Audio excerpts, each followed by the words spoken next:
Okay, good morning. Calling the meeting to order, Alaska Board of Game at 8:32 a.m. on January 22nd. This morning, we're going to continue on with oral testimony. And remember, if you haven't signed up for oral testimony, you have until 10 a.m. this morning to do that. But we're going to go ahead and start with the second call for Elisa Rogers, AC member. I believe she's online.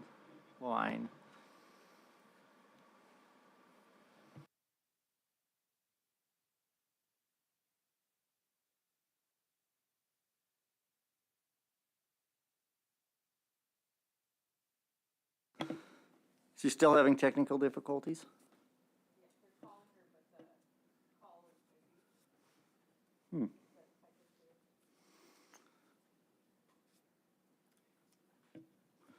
Well, I think we'll go to the next person, the first person on the list for this morning, and if Elisa can get on, it's not her fault at this point, so we'll go to the first person on the list, who is... Hi. We have Alyssa online. I'll move her into this Okay, meeting that'll now. be fine, thank you.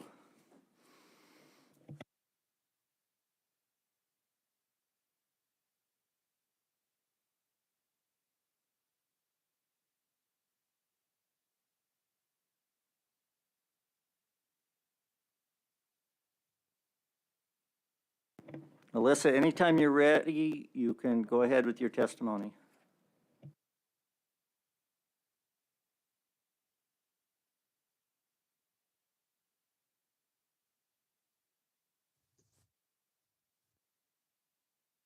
Alyssa is online now. Can she hear me? You go ahead with your testimony, Alyssa. Hi, good morning. Testing 1, 2, 3, testing 1, 2, 3. Can you hear me? Yes, everything's fine. Loud and clear. Okay, perfect. Thank you, thank you. All right, I'll get started. Well, good morning. Greetings and good morning. Prima Amixo, Alvanomi John and Alice Hansen, Ritkavak, Cuban Hooper Bayami, Sarah Fred Cuban, and Bridget Ola Joseph. Those are where my grandparents are from. I am Alyssa Nadine Rogers of Bethel. I'm the mother of 3. I do have to declare that I am a State of Alaska employee as an administrative office manager for the Western Regional Office of Children's Services, and I will not be representing them in any form of my testimony today. Currently, I sit on 23 different councils, advisory committees, boards, where I am the chair of 13. I'm a selected official on the remainder of the representations in the natural resources environment, from the air we breathe to the birds that fly in the sky and the worms that slither in the dirt. The health and well-being of our people's legacy and future are very important to me. From strangers to our lands to the among us. Today, I'm representing the Alaska Department of Fish and Game Bethel Advisory Committee from our December 28th meeting. You can find a report on RC 013. Two of our biggest concerns that were brought to our table is the low number of returns of chum and Chinook salmon and the well-being of our caribou. Other concerns that were brought to the table are overpopulation of moose in the lower Yukon and an online point system for draw hunts. Now, as you can see, it's written out in our Bethel Advisory Committee meeting minutes, the discussion of caribou. A little bit of history in the beginning there, but it comes down to the point of how do we protect what caribou we do have, and how do we allow them to repopulate enough to where we can actually start hunting them again. Discussion on the tables were a moratorium to be implemented and or shut down the caribou harvesting for at least 5 to 10 years. There's no quick fix to this, and it's going to take time to fix this, as it did for it to crash suddenly. It didn't take just a few years. It took a period of time, which started with the Chinook salmon crash and additional harvesting of caribou, where before it wasn't as targeted as heavily to supplement the protein needed to survive through the winter. Now, for future caribou hunting, it is in our Bethel Advisory Committee's best interest that they want to make sure that the people of the region here have the first crack and opportunity to the resources, since it is a part of their lifestyle and a way to gather food. Luckily, right now, we have another source of protein out in the lower Yukon, Russian Mission down to all the way down to Black River pretty much is just way, way, way lots of moose. But with that being said, that brings me on to the moose. We are very overpopulated out there, and we need to figure out a way how to harvest as much of that moose population as we can before it begins to crash. Every day there's at least 6 to 10 moose in my aunt's yard, and she lives in Aluknuk where my grandparents lived. So with that being said, there never used to be moose when I was a kid. So it was very rare, but now it's a daily thing. Going into a tier system for the caribou is not ideal at this point. As Greg Rizishka used to always say, once you go into a tier system, you can never get out. And we took this topic up in discussion of how a tier system will work, and I don't believe it will work for our region since we have so much people there. The population it's not a balance, and the tier system will not work in our area. And we would like to see a lot more ways of brainstorming, decreasing possibility of calf mortality, to give them that extra oomph to survive so that we can rebuild the population, which brings us into predator control. I remember that we really, really pushed to help back when I was working with ONC.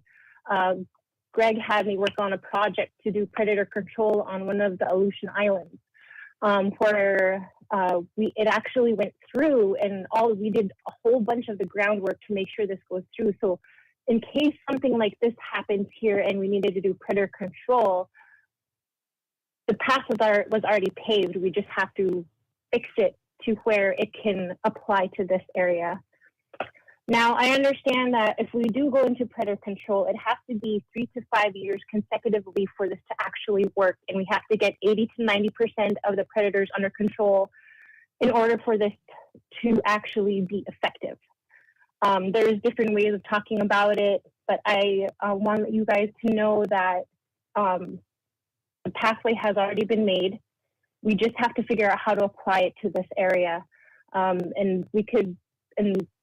Sorry, I forgot. One other thing too, talking about brainstorming, putting all this together, is having a Mulchatna Caribou working group. And by having a Mulchatna Caribou working group, parties that are involved that are concerned about our resource can come together and find out what works for this caribou herd and the people and the sustainability. I don't like that word, but I'm going to use it. Sustainability of this population. So we've already put in discussions and talked with managers and U.S. Fish and Wildlife Service and other units about how a working group would be put together, or how it would reflect. Now, I gave a whole bunch of information and put together policies and groundwork to create a Mulchatna Caribou working group. It just has to be put alive, and once we're live, we can start figuring out how that works. But if there's a possibility that we can actually get the support to start a working group and it be funded by Alaska Department of Fish and Game and U.S. Fish and Wildlife Service combined together along with other parties, if we can get corporations involved, then we can open up lands and corporations and have tribes and everyone jump in to help keep predator control intact for the length that we needed in order to rebuild this population. One calf is that one extra calf at this point. Just like we did with Chinook salmon, we call them one egg in the river is always just one egg, but that little one egg, if it could, it would, and it would bring us 10,000 more back. Same thing with the caribou. One caribou is that one extra caribou that could help us rebuild this population. Let's see. And we would also like to see about raising healthier caribou in ways of decreasing ways of prevention, disease prevention, methods and means. Other things like increasing studies on what the current diseases are and how we could weed or thin that genetic side stocks out, or if there's a way that we could implement a transplant of caribou in to help thin out that strain of disease so that they can actually have a fighting chance. And by introducing a new bloodline into the system, it'll strengthen their natural systems instead of us having to go in and do vaccinations or inject them with something that I don't want to go there. I just want to keep it as natural as possible. And by that being said, when the Machatna caribou first came into our region, it was told by our elder, Robert Lakander, that he thought a whole side of a mountain was moving because he's never seen anything like that before, but he thought that the whole side of the mountain was moving because there was so much caribou. Come to find out, it was the Machatna caribou herd moving into our Kilbuck range. And so, with that being said, possibilities of having another push of caribou move into our area might be more beneficial than it would be harmful. As you can see down into our nitty gritty, if you get into our proposals, they're very well defined summaries. And if you would like more information on those when we actually come down to the proposals, I can give you guys more information on those if you want to find more details about them. But we tried to get justifications for everything on there and what was supported, what's not supported, what was strongly felt, or what was strongly slated us to vote the way we did. Another topic of concern that we wanted to bring up was the chum and Chinook salmon, which we'll probably be taking up at our next meeting. The decline in protein of chum and sockeye salmon is concerning because that means that there's going to be more meat.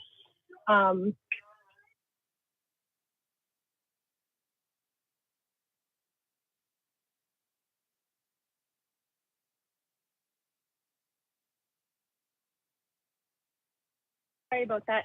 My kids are awake with me.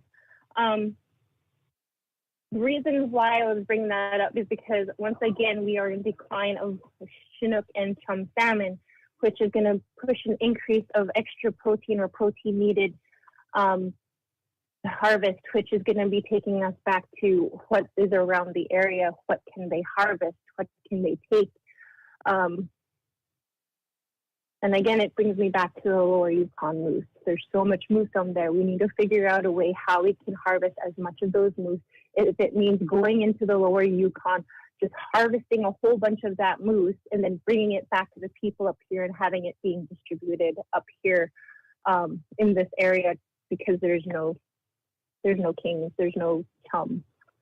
Other than that, my phone number is 907-306-4345. Again, that's 907-306-4345. Please give me a call if you have any questions or comments, or if you have anything you want to further discuss and pick my brain about. I've been doing this since I was 9 years old, so I have some knowledge, but I'm not a brainiac. All right. Well, thank you so much for hearing me out today. I greatly appreciate it. And I wish you all well in the rest of this meeting. I wish I could be there, but this COVID thing has me totally freaked out. So thank you. Please stay on the line to answer questions if there's any from the committee, from the board.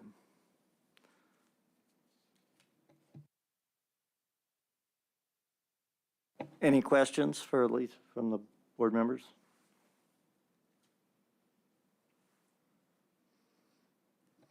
Commissioner. So you talked about the abundance of moose in your area. Do you think the season is insufficient to take that harvestable surplus, or what are your ideas on harvesting some of those moose? Thank you, Mr. Chair, through the chair. First of all, probably the only time I would have a possible closure on the moose would be during calving season, when they're giving birth to their babies. That would probably be about it. Other than I would have it open as long as it can be, whenever, pretty much year round, except during when they're having their babies, to give them a chance to keep repopulating, even though that's not our goal objective. The other thing too would be increase the bag limit. And as long as the third one is, I believe, an antlerless moose, or antlered, I think it is antlered, sorry. I'd have to look back at my notes, but I believe it's antlered moose. We had talked about increasing opportunities and ways of harvesting through corporations and tribes in order to get that extra surplus of harvesting the moose in that area. The other thing was trying to see if we can get them to migrate, but those moose are so stubborn to their wintering grounds. By the time that we get them across the region of the White Caves, they're just going to go back home. Other ways of thinking about harvesting is opening it up. We don't have to put it into regulation, but we can do test trials of opening it up to sport hunting. I know a lot of the folks are probably gonna kick my butt for saying this, but it needs to be done. Something needs to be done, because we're gonna lose our moose, and I'm very, very worried this crash is gonna happen, at least in my lifetime. The moose, extra harvesting, bigger pressure of harvesting, the ability to hunt moose whenever they want.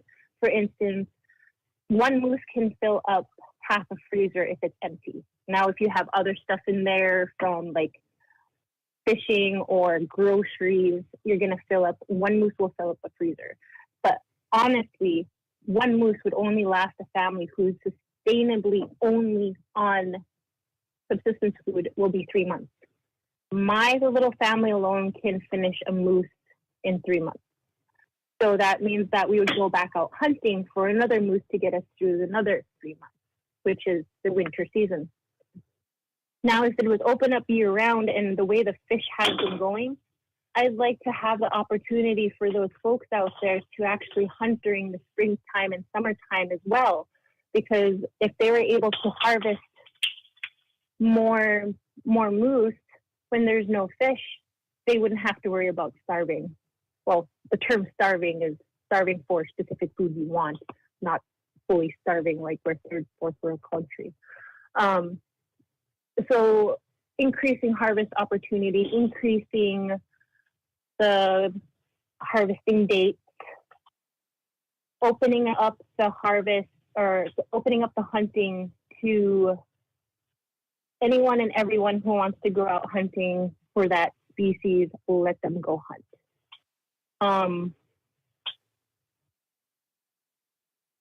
Even at this point, it might be a little sticky there, but international hunting, if it's something people want to do.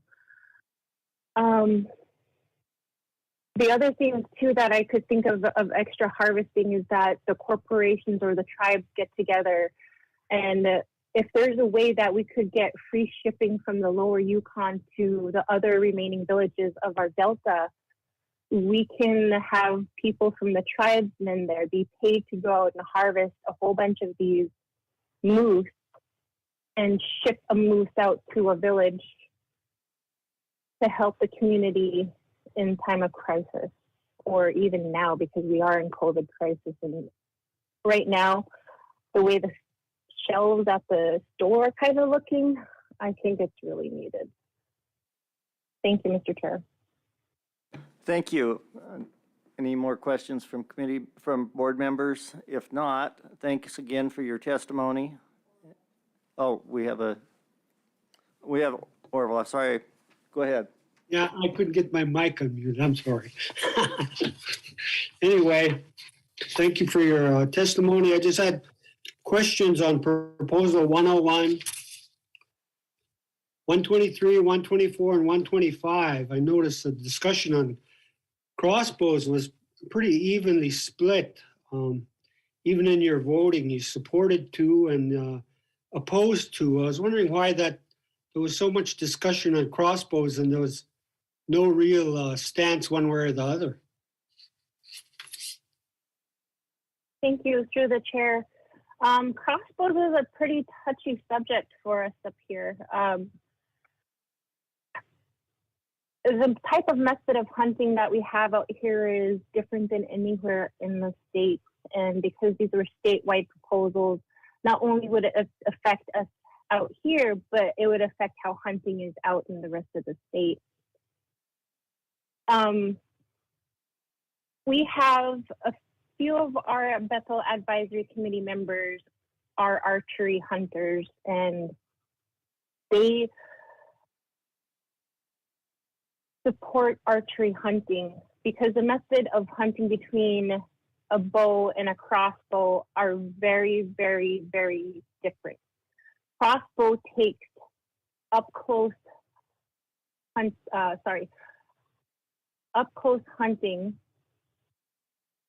stealth, quietness, ability to focus in on what you're hunting for in a moose example. Whereas a crossbow, you could shoot it from the other side of the meadow versus going around the meadow to get close enough to where you can make sure you have a defined kill. Crossbows can shoot very far. They're very quick. You can have attachments on them to be very precise, which takes out all of those things as as a bow hunter would. So, for instance, one of our advisory committee members said, if they're going to go crossbow, why don't they just use a damn rifle? It's the same exact thing. Now, if you have a crossbow hunter and a person who hunts rifle, they can go on for days. And it's one of the biggest topics at like the NRA where they talk about hunting with a rifle or crossbow, or the type of bullet is the same as a stock point, or, you know, there's some things in there that are give cons and pros to everything. But the discussion in this for these proposals is that the hunting between crossbows and bows are different.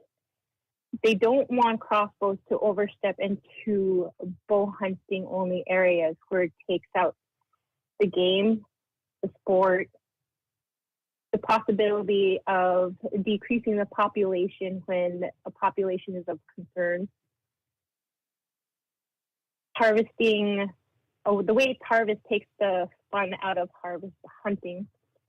And then also in some areas near the pipeline, the Alaska pipeline, crossbows are not allowed in that area because it can puncture through the pipeline. And if there's a leak, I used to work at BP, and that pipeline was one of my baby projects that I had. A pig will actually go through and squirt everything everywhere, which causes more damage, and then you have to shut down the line in order to replace that whole entire section, which had happened before. And that took almost 3 to 4 weeks for that to be fixed, which decreased the amount of petroleum that was being produced. And it's a total mess. And the type of mess that it leaves when a crossbow hits the pipeline is a significant amount, and that whole entire area gets completely destroyed. There was pictures on it, but those pictures get quickly taken down off the internet. The other thing too is that the difference between having a crossbow and a bow in a populated area is that the crossbow can penetrate through metal. It can penetrate through bone if it's close enough to its target. And the concern is that for the statewide other areas who have our archery only area in a populated area, crossbows can be seen as a deadly weapon if used incorrectly or not with someone who knows what they're doing. So there was a lot of discussion about it because people felt very strongly. And out here, it doesn't affect us so much because we have different methods and means of taking animals out here. But the typical ones that you mainly see out here are rifles and bow and arrows. Not much on crossbows out here. Don't know if it's going to become a thing or not, but it's definitely not one of the biggest methods and means of taking game or fish. Thank you, Mr. Chair. Thank you. Go ahead. Yeah, I'd like to ask a question on proposal 131. I was wondering why there was one opposition to the allow the use of game birds' wings and backs for trapping. Was why was there opposition to that? Thank you, Mr. Chair. Proposal 131 allows the use of game bird wings back for the use of trapping for bait. We have some trappers on our advisory committee, as long as some Yuks, and the value of the game itself is really different because you have the Yupik traditional side of it, where we eat everything from the beak to the feet, and nothing's ever wasted when we cook, right? My grandpa loved the brain, and I used to sit there and pick at it when he wasn't looking. My grandma loved the feet of the bird, and then my aunts loved the wings. And the kids, we loved the bones of the wings because you could break both ends off of the wings and use it as a straw. And it was so much fun because you get to use a straw in your soup. So, in other terms, more modern days of is that people only take the breast of the bird. And for Yupiks or Yuks, that is waste for us. It's wanton waste. You're wasting a whole entire bird. It doesn't feel very good because in the Yupik tradition, when you harvest an animal, they're giving their life, and we use all of it, and we're very thankful for it, versus just taking the breast meat. And when some people seen that, or when I first seen it, it kind of ripped me to pieces inside. It took me a minute, but I took the remainder of it and went home and made soup. But with that being said, the opposition was because the traditional native values of seeing what is harvested, what is edible and not edible on the animal itself, is really different than the modern hunting era. And the other thing too was that in the trapping world, those are really, really good parts for harvesting or going trapping. And it's also parts that aren't believed to be eaten by people who take just the breast. And they would salvage those parts that aren't being used for trapping. So there's the pros and cons to this. You have one way of looking at it and the other way of looking at it. It's just trying to figure out the compromise between the two. If we have, I guess you would have to just reword the language in a way that it takes up both sides, to the ability to use both sides.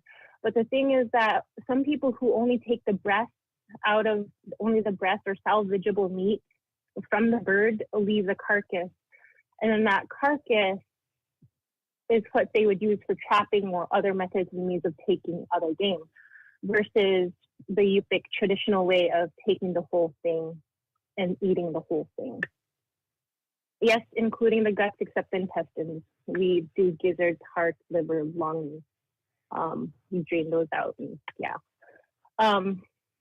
So that's where the opposition came to. A little bit of mix, because you have the modern way and then you have the traditional way, and to combine those two would be to figuring out language that supports both.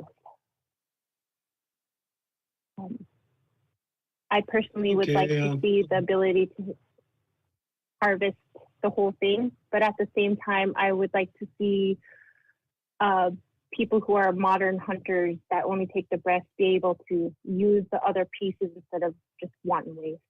Thank you, Mr. Chair. Thank you. Is that all question? There's One more. One more proposal. That was really good discussion. I didn't realize that I had a lot of those problems when I was younger with the same issues, but I had a question on proposal 239. I see you guys took no action, but there was a lot of discussion on required registration permits online. I was wondering why there was no action taken when there was a lot of opposition to it. Was it just what guys wanted to be fair or something? Proposal 239, thank you through the chair. It required all registration permit hunts available to residents to be available for applications online. This was a touchy subject for us because our unit is so huge and our region is even bigger. We have people that go from one end of the region to the other end of the region to go harvesting for moose. For instance, Bethelites will go up to McGrath to go harvest a moose, or it's their 2-week vacation. And if they catch a moose on that route to McGrath, that will be really beneficial to them and really great. But at the same time, it doesn't always happen. But to get those permits, you have to be in the village themselves in order to get them. And it gives the local people the first opportunity to harvest, no, not to harvest, but to obtain those permits and registrations versus anyone in Alaska who is an Alaska resident can go online and just order one. And they may or may never show up, but there's no financial risk between having to fly all the way out to McGrath to go get a moose hunting permit or to Stony River to go get a moose hunting permit versus being able to be in Juneau, go online, getting a permit, or are you going to spend the cost to go from Juneau to McGrath to go get your permit, then fly back home and take that financial risk of not being able to get one because we don't know if McGrath's going to be open or not in weather, and who knows, by the time it gets there, they might be gone. So that is a thing of discussion that we took up. You have a whole bunch of people online who can just go and grab a ticket, but then that doesn't give the local people an opportunity to have first come, first serve on those permits. And the reason why we didn't take any action on this was because we saw both sides of it as being really, really good and really, really bad. I guess the biggest thing that came out of this was that as a justification that the preference was that they wanted the Bush Alaskan people, the people of the village, the people of the area to have first priority of those permits. And whereas folks who were more in the sport realm or guiding realm of that committee advocated that every hunter who wants an opportunity to hunt a specific species in the area without taking that financial risk, for instance, this person going from Juneau to McGrath to get a moose hunting, then going back home, and there's someone from Juneau to go from Juneau to Nelson Island or Kilcook Bay to get a muskox permit and then fly back home and then come out a month later to go actual hunting in that village for a muskox. Thank you, Mr. Chair. Thank you. Thank you, Mr. Chair. Any additional questions from the board?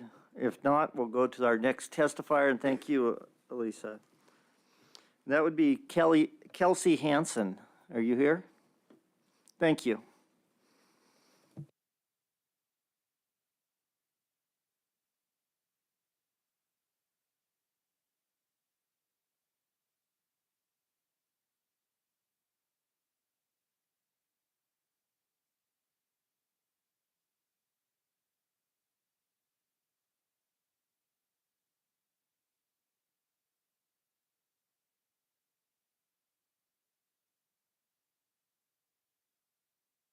Yeah, push your button. Okay.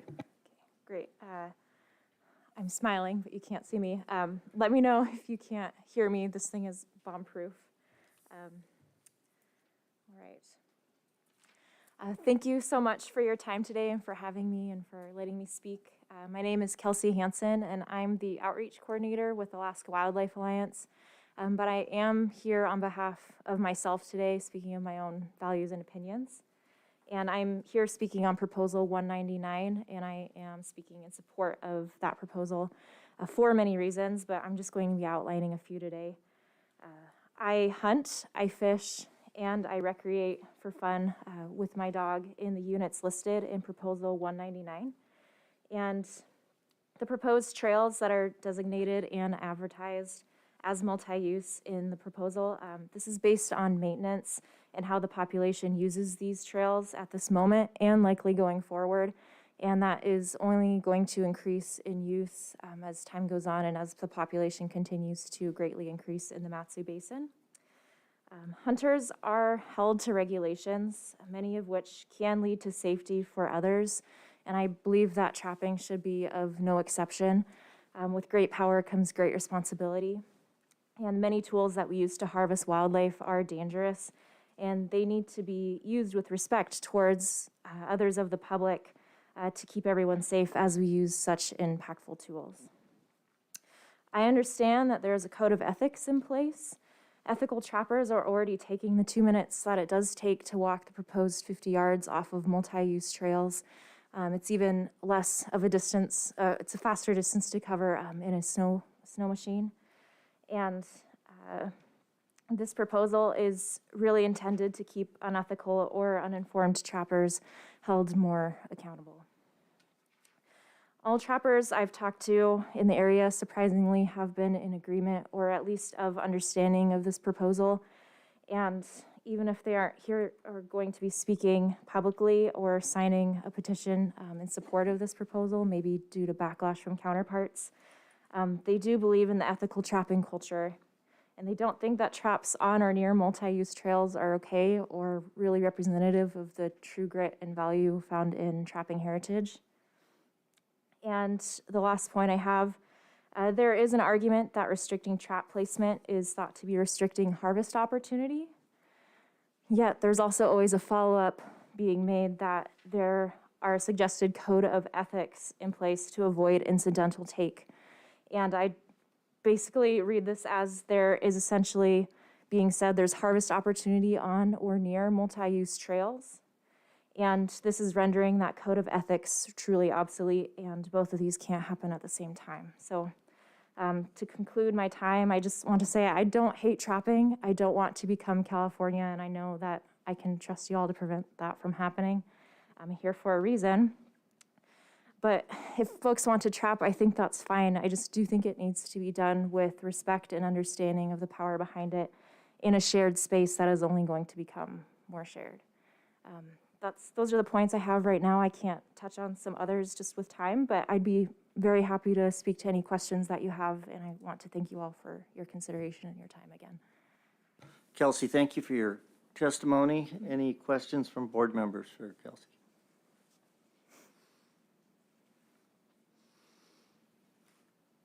No questions, so again, thank you, and your comments will be taken under consideration. Thank you.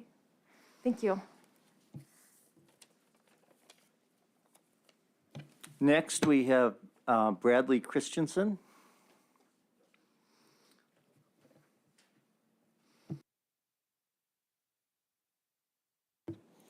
Hello, my name is Brad Christensen. I am the chairman of the board of directors for the South Central chapter of the Alaska Trappers Association. And unfortunately, Randy Zarnke, the president of Alaska Trappers Association, won't be able to join us today. So I will be speaking on behalf of the Alaska Trappers Association as well. Today, we're here to voice our opposition to proposals 99 and 199, which refer to 50-yard trail setbacks, and then also proposal 228, which refers to trap identification tags.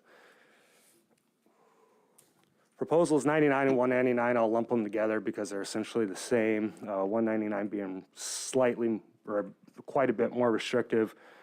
These proposals are overly broad. You know, it's pretty safe to say that over 200 trails throughout the Mat-Su is pretty excessive, especially since most of these are remote. They lack signage, lack maintenance. Many of them are mining roads that are maintained privately, and many of them differ between the summer and the wintertime. For instance, there's a couple of them that are 20 miles in, 30 miles in on the Denali Highway, and in the wintertime when trappers are using them, you're not going to get a whole lot of conflict with other user groups. These proposals are also mostly unenforceable because where does 50-yard measurements start? Like I said, these trails can differ between the summer and the wintertime, especially in the wintertime when trappers are using them. Should a trapper decide to put a trail off of a main trail, now enforcement has to figure out if that's part of the trail system that's being protected or if that's something entirely different. They also don't define where the trail is. What defines this trail? Is it the actual tread of the trail? Is it the right of the way of the trail? Have any of these trails had any sort of survey to mark it definitely where they actually exist? ATA has taken this issue pretty seriously. We don't want user conflict just as much or more than anybody else. We've taken steps with guidance towards the to avoid user conflict. We've recommended to our groups that anywhere that you're going to be near a trail or trailhead or anywhere where there's potential for high user conflict, that sets be elevated, submerged, under ice, or enclosed, i.e. dog-proof. We recommend that if you're going to make sets close to a trail, that they should be fairly dog-proof. I mean, a weasel box has a Victor rat trap in it with a 2-inch hole in it. Are you going to really mandate that needs to be 50 yards off the side of a trail? I mean, yeah, 50 yards doesn't seem that far until you're post-holing through knee-deep snow through the alder jungle to get to that 50 yards. It may take 10 minutes to go that far. There are ways that trapping and other user groups can coexist, and these would be part of them without going to excessive regulations. The other things ATA has done is we've posted signs at a lot of these high-use areas that have had issues in the past, and it seems to be working at this point. Granted, it's just been in the last couple of years, and we've had enough time to really see how well this is working, but as of now, it appears to be working quite well. Last year, I spent Valentine's Day to the, displeasure of my wife out posting signs in multi-use areas instead of being home.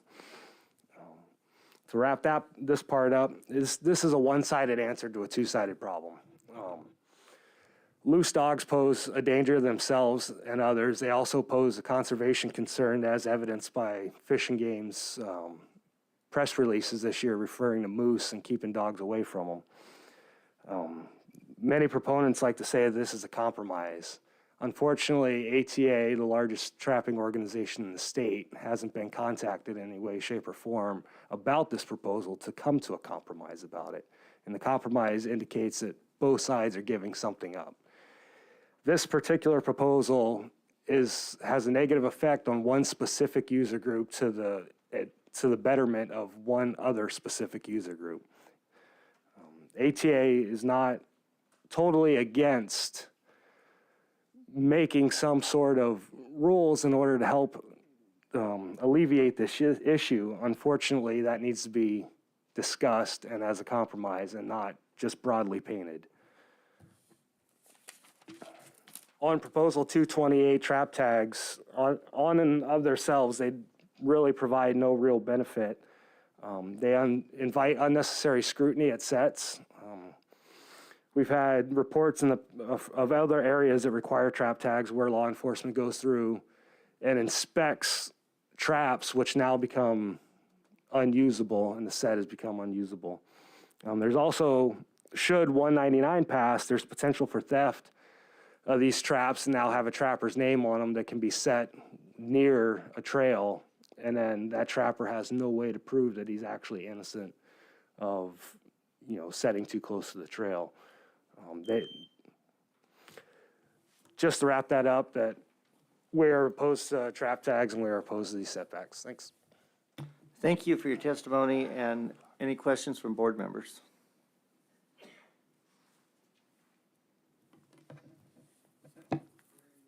Hearing none, I guess, again, thank you. Okay, thank you. Commissioner? I do have a question. So can you just kind of real briefly summarize your concerns about tech of putting names on traps for identification purposes, and why your group feels so strongly that putting tags on traps is a bad idea? So imagine that I took a trap tag, I wrote your name and phone number on it, wrapped it on the trap, and then set it next to the trail and it caught a dog. Okay. That's the easiest way to sum it up. Also imagine that you're trying to make some money, right? And now somebody from the government came and interrupted that way that you were gonna make money. Now that trap has to be taken back, reprocessed, cleaned, sterilized, and then brought back out in the field in order to be usable again. So if enforcement were to inspect these sets, since wildlife enforcement doesn't fall under the Fourth Amendment, they're allowed to search without a warrant, that if they see a trap, they can just inspect it. And by having a trap tag requirement, it gives them a reason to handle every trap that they come across, as opposed to right now where there's really no reason to handle the trap. So one follow-up then. So we require identification on personal use fishing buoys and a whole wide variety of other things. Why do you think that's different? Because if you pull up a shrimp pot and then you drop it back down, you're still gonna catch shrimp. If a law enforcement pulls up a trap, now they've contaminated the trap and it's unusable. Thank you. Yep.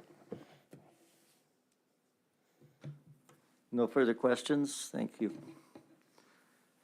Next, we have Philip Peters. And you're testifying on behalf of your advisory committee, is that correct? Yes, Mr. Chairman. Thank Yes.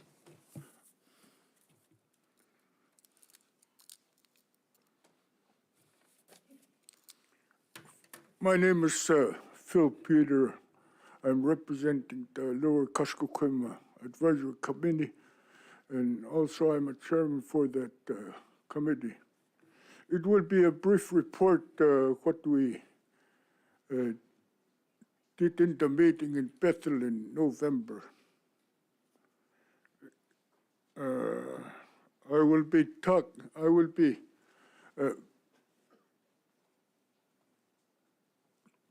talking points what we did when we have a meeting.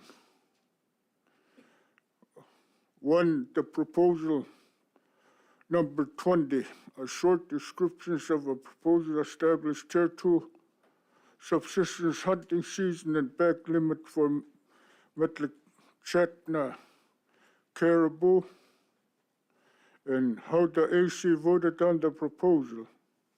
Lower Kuskokwim AC voted 7-0 in favor of proposal, and the amendment to create working group and possible moratorium with the details to be discussed. What the main discussion points were: Tier 2 is not supported. Most moratorium was successful in Kuskokwim area. Moratorium for caribou would be supported. And sometimes hard for troopers to enforce poaching laws. Poaching laws. Us natives are hunters, not the poachers. Whenever we think what we want to eat, we hunt as a group, family members, cousins.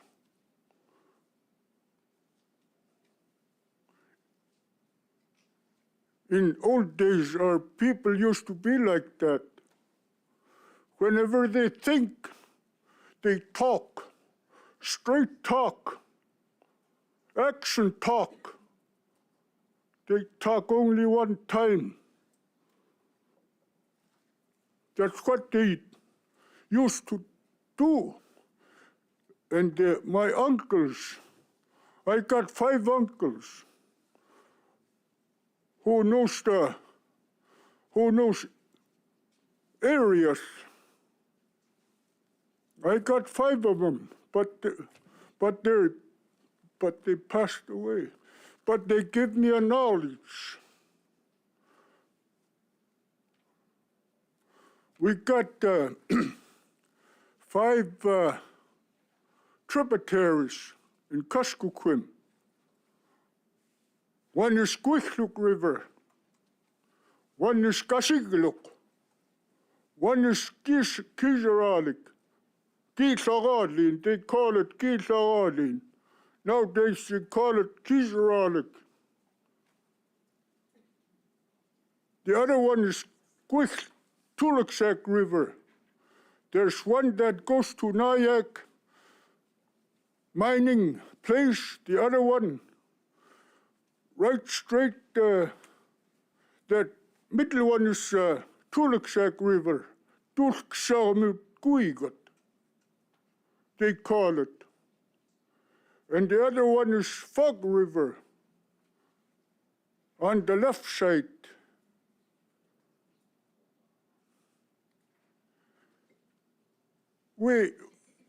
They tell me they had a crash long time ago in 1900s or in 1920 somewhere. There used to be a plenty of dunduks. Dunduk. They call them reindeer, not caribou.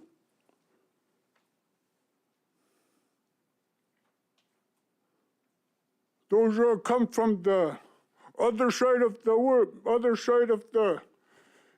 world.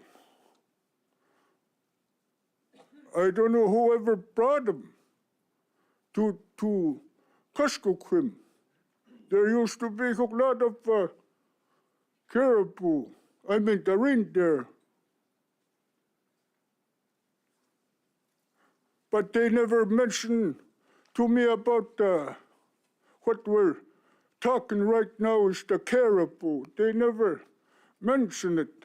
But my other uncle mentioned it like this. Dundupet. Real caribous. When I went hunting in Hulitna River, I caught a big caribou, almost size of a 2-year-old bull moose. And when I returned, my uncles recognized it. You caught it from Hulitna, you caught it from Hulitna. This one is a real timber caribou. They're really hard to catch. They're really hard to catch. They recognize them right away. That is how our elders, real hunters, they recognize. Philip, I know you caught them from Hulitna. These timber wolves, they're really hard to catch. They don't go out to the meadows. They stay inside of the timber trees. They don't go off and cook. You're a real hunter. I mount that caribou. I really, sometimes my heart broke, you know. When troopers, wildlife troopers, take young people with their grandpa, with their uncles. This year in November, after the meeting, they took one from Gwichlook Village, one from Akiak Village. Those young people with their uncles and grandpas. Fish and Wildlife took them.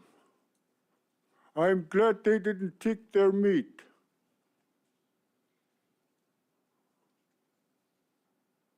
They stay. Said you guys are poaching, these caribous are close. I give you a short, brief explanation. It's a heartbreaking for us natives who live off the land.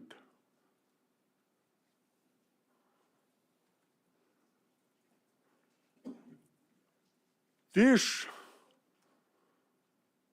caribous, we call it. The other one is Kilbuck Mountains. I don't know where that, those Kilbuck Mountains, they're staying in the Gwichlook and Kiseralik in between. They go back and forth. There are not many. We hunt them with my uncles. Those Kilbuck caribou, they call them. They're not few. They're few, but there are plenty. They don't move outside from that area to Unit 17 and Unit 19. There's those herds were small, but good. My uncles take us. The lake is not very far below Kiseralik. And we camp by the river. And in the morning, our uncles tell us, go straight up to the mountains, to the top, and you'll see a big meadow, real big meadow surrounded by trees, timber trees, really big meadow. You stay on the top of the mountains and stay there. They'll come out. They'll come out, Cook. They will come out. They come out and we catch.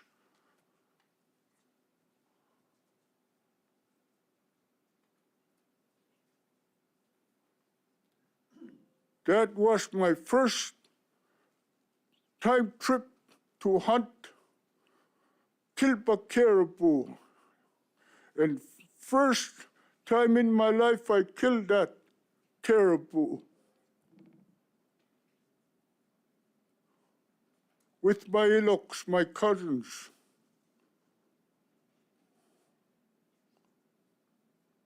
They said,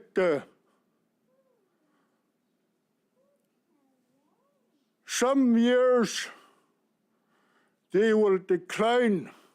Some years there will be plentiful. In 70s through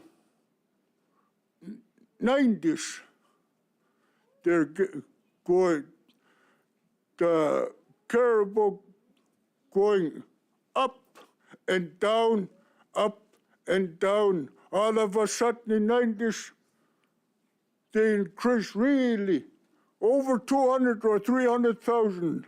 I seen them. I hunt them in Kiseralik. Over 300,000. Lot of caribous. And we kill only two. Two each. 5 of us were hunting. We kill only 2 out of 300,000. For consumptions only. for consumptions only, but poaching laws need outreach in communities by tribal members and elders, and the department staff and several members mentioned the education need for education about conservation of the caribou.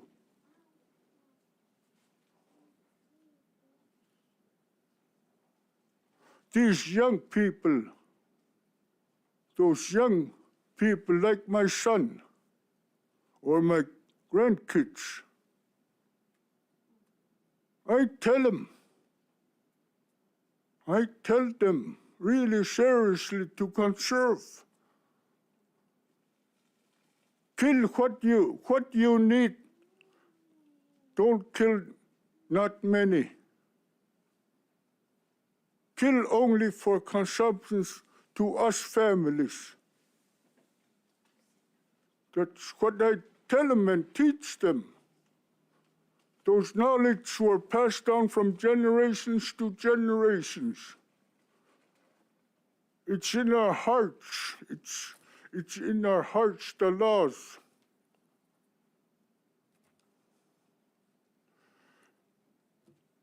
If we work together,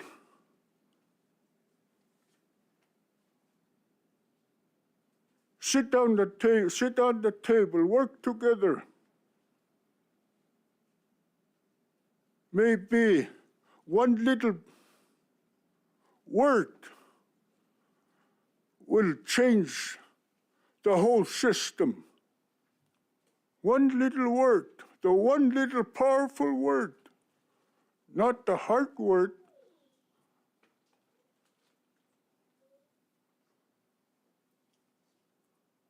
Not the hard word. That's what our elders telling us. They don't talk us hard words. They just talk simple.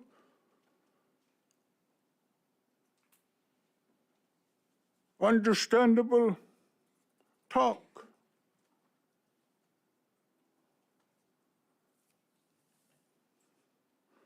Sit down together like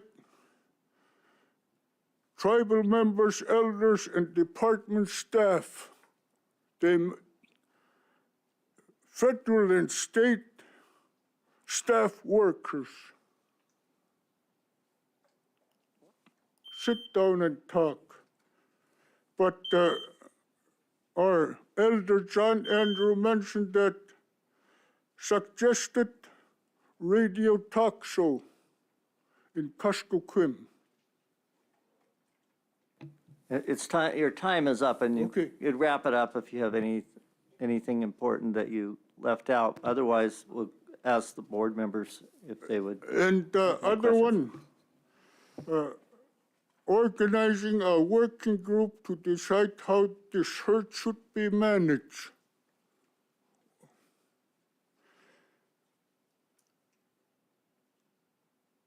Amended, not supportive of Tier 2, but we are supportive of moratorium and would like to see a working group form. Yeah, I think we read that and appreciate your testimony. Any board members have questions? Al, go ahead. Yeah, thank you, Mr. Chairman. Thank you, Philip. That was a good presentation. I'm curious on your radio talk show, was that to reach out and educate the communities and the people in the area? Yes. Those radio talk shows, the talk show on Monday is Yupik, and Thursday in Yupik, KYOK, on Friday in English.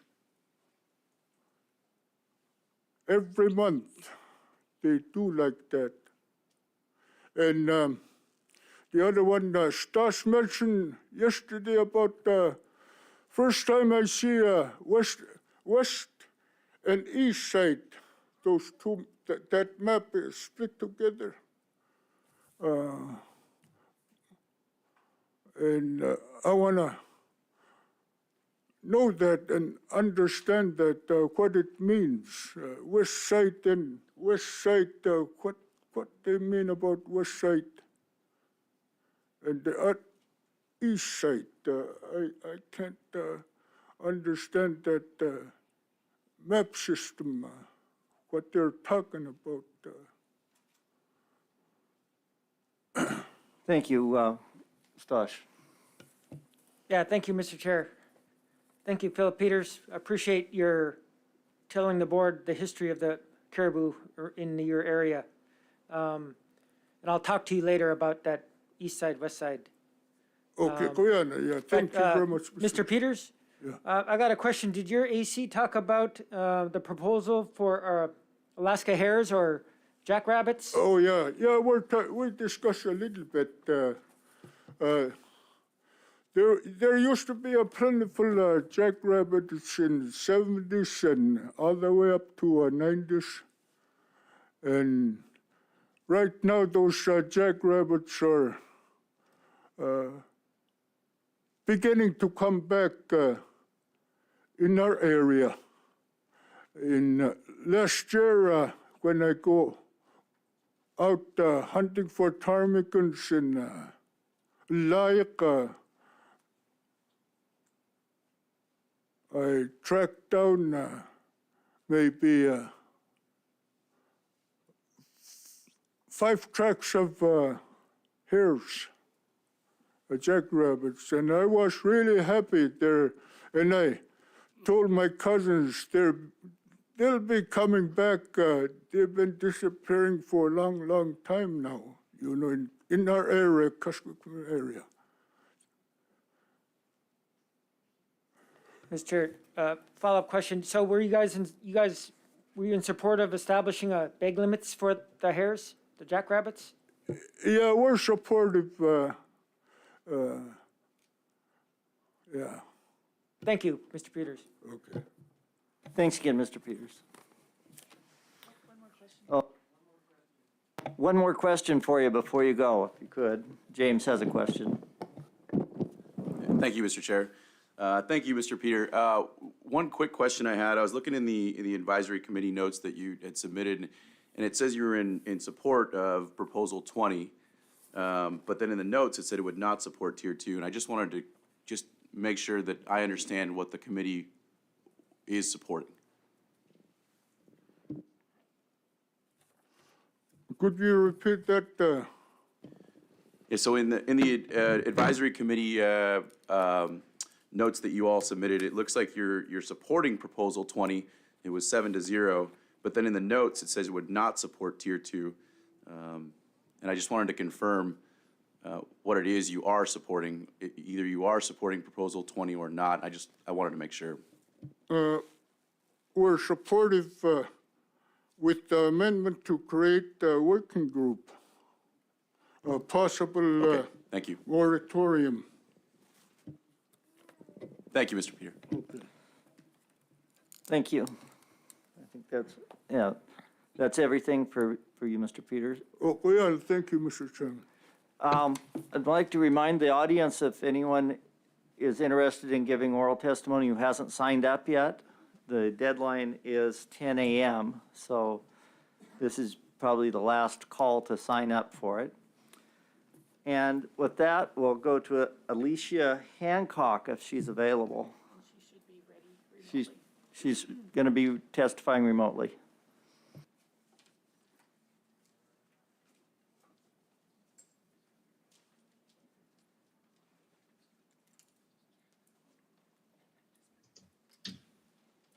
Alicia Hancock is now online.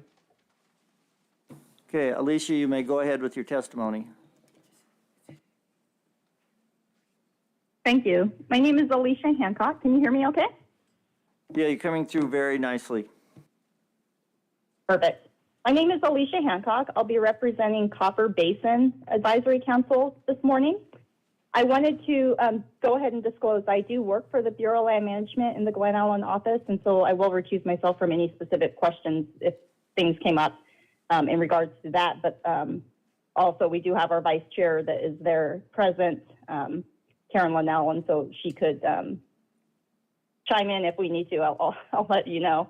But I will, so none of the testimony that I'm giving today is in regards to that. It's completely on the Copper Basin AC and myself personally. I wanted to start off with a couple of the proposals that we have. We're primarily covering units 11 and 13, and you can reference our notes as on-time comments as AC3. I wanted to start off with proposal 71. I'm going to go out a little bit out of order just because I know we're under time constraint. So I want to make sure I touch on certain proposals for sure. Proposal 71, lengthen the wolverine season in unit 13. We supported that 8-0. That is our proposal. We don't believe there's any biological reason not to extend the season a couple more weeks to the end of February. It provides more opportunities for people to get a wolverine when they're out snow machining. In unit 12, which borders unit 13, the wolverine season is open to shoot until the end of March. And so we believe that by extending it just a couple of weeks into February shouldn't make a difference. There's also not a lot of wolverine that are taken in the September season, and one would rather take wolverine in the winter anyways because their fur is better. I also wanted to cover proposal 73. Proposal 73 is also a Copper Basin AC proposal. It asks to extend the wolverine trapping season in unit 13. We would like to extend the season to match other trapping seasons in unit 13. The federal subsistence trapping season ends on February 28th currently, and so we'd like to match that. But we would rather in our proposal, we wanted to put it to the end of February due to leap years, so if you end up an extra day here or there. There is a good chance currently, of incidental take due to having sets out that wolverine can get to currently, and those dudes have to turn in, obviously, the fishing game. Many rivers now are not freezing up as early as they used to, and so now a lot of times it goes, actually, some rivers not freezing up into January or February in our area. And so access to areas is much later. Currently, as I said, you can hunt wolverine, shoot wolverine in unit 12 until the end of March, and we don't believe that there's a biological reason not to extend the trapping season a couple more weeks into February, and we supported that 8-0 as well. I also wanted to move on to proposal 66, which is actually now proposal 212. Proposal 66, unfortunately, when we originally submitted it to have it on time, and then we actually corrected it and also got in on time. Unfortunately, that didn't make the book for proposal 66, so we resubmitted our whole corrected proposal as 212. In proposal 212, we're asking that we review the tier 1 condition that currently states that any member of a household obtaining a Unit 13 Tier 1 subsistence permit in a regulatory year for caribou may not hunt caribou or moose in any other location in the state during that regulatory year. We would like that to say that the condition would only apply to state hunts. The current hunt supplement book that the department has interpreted the way it is currently written says that if you apply for Tier 1, you and your household cannot participate in federal hunts for caribou or moose outside of Unit 13. So we believe that the board's regulatory authority covers state authorized hunts. And so by saying now that you cannot hunt if you put in for a Tier 1 on a federal hunt, we feel that that places limits on federal subsistence opportunities for locals in Unit 11, 12, 13, et cetera. We don't believe that there's a biological reason not to do this, as the number of federal subsistence hunters is fairly low anyways that would be allowed to hunt in this area. So we also feel that it would just clarify and make more clear to allow federal hunters then to be able to get a Tier 1 permit to increase their opportunity to be able to get a caribou with their with allowing more area to hunt in Unit 13. We also just wanted to point out that we feel like there's an inconsistency in the application by the department. There is currently the Copper River personal use dip net fishery. I know that we're not, this is Board of Game. However, with that, it says that a household may not be issued both Copper River subsistence salmon fishing permits and a Chitina subdistrict personal use salmon permit.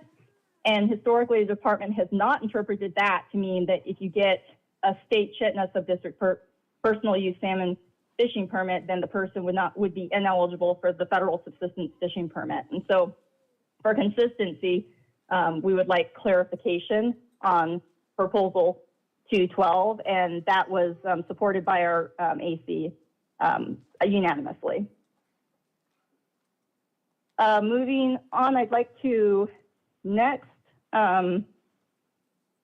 go to proposals 6 and 197, which I believe are pretty much the same, reauthorizing brown bear tag exemptions. We support the reauthorization of the brown bear tag exemption unanimously.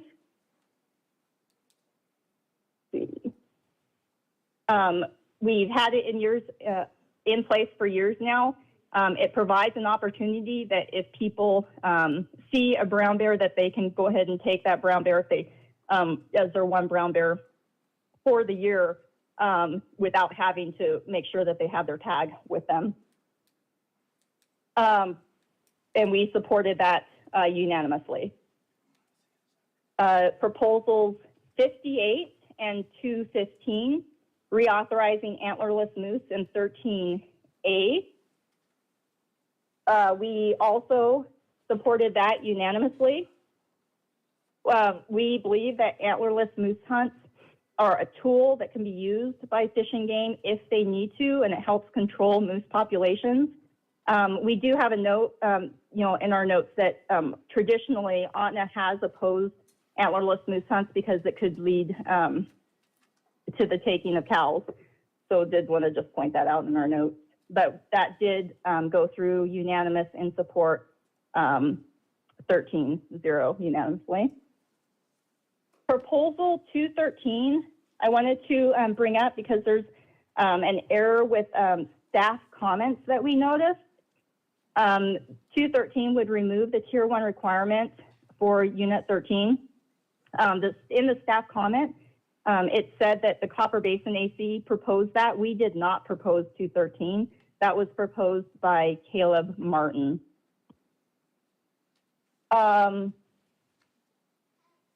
For proposal 213, the AC did oppose that proposal unanimously.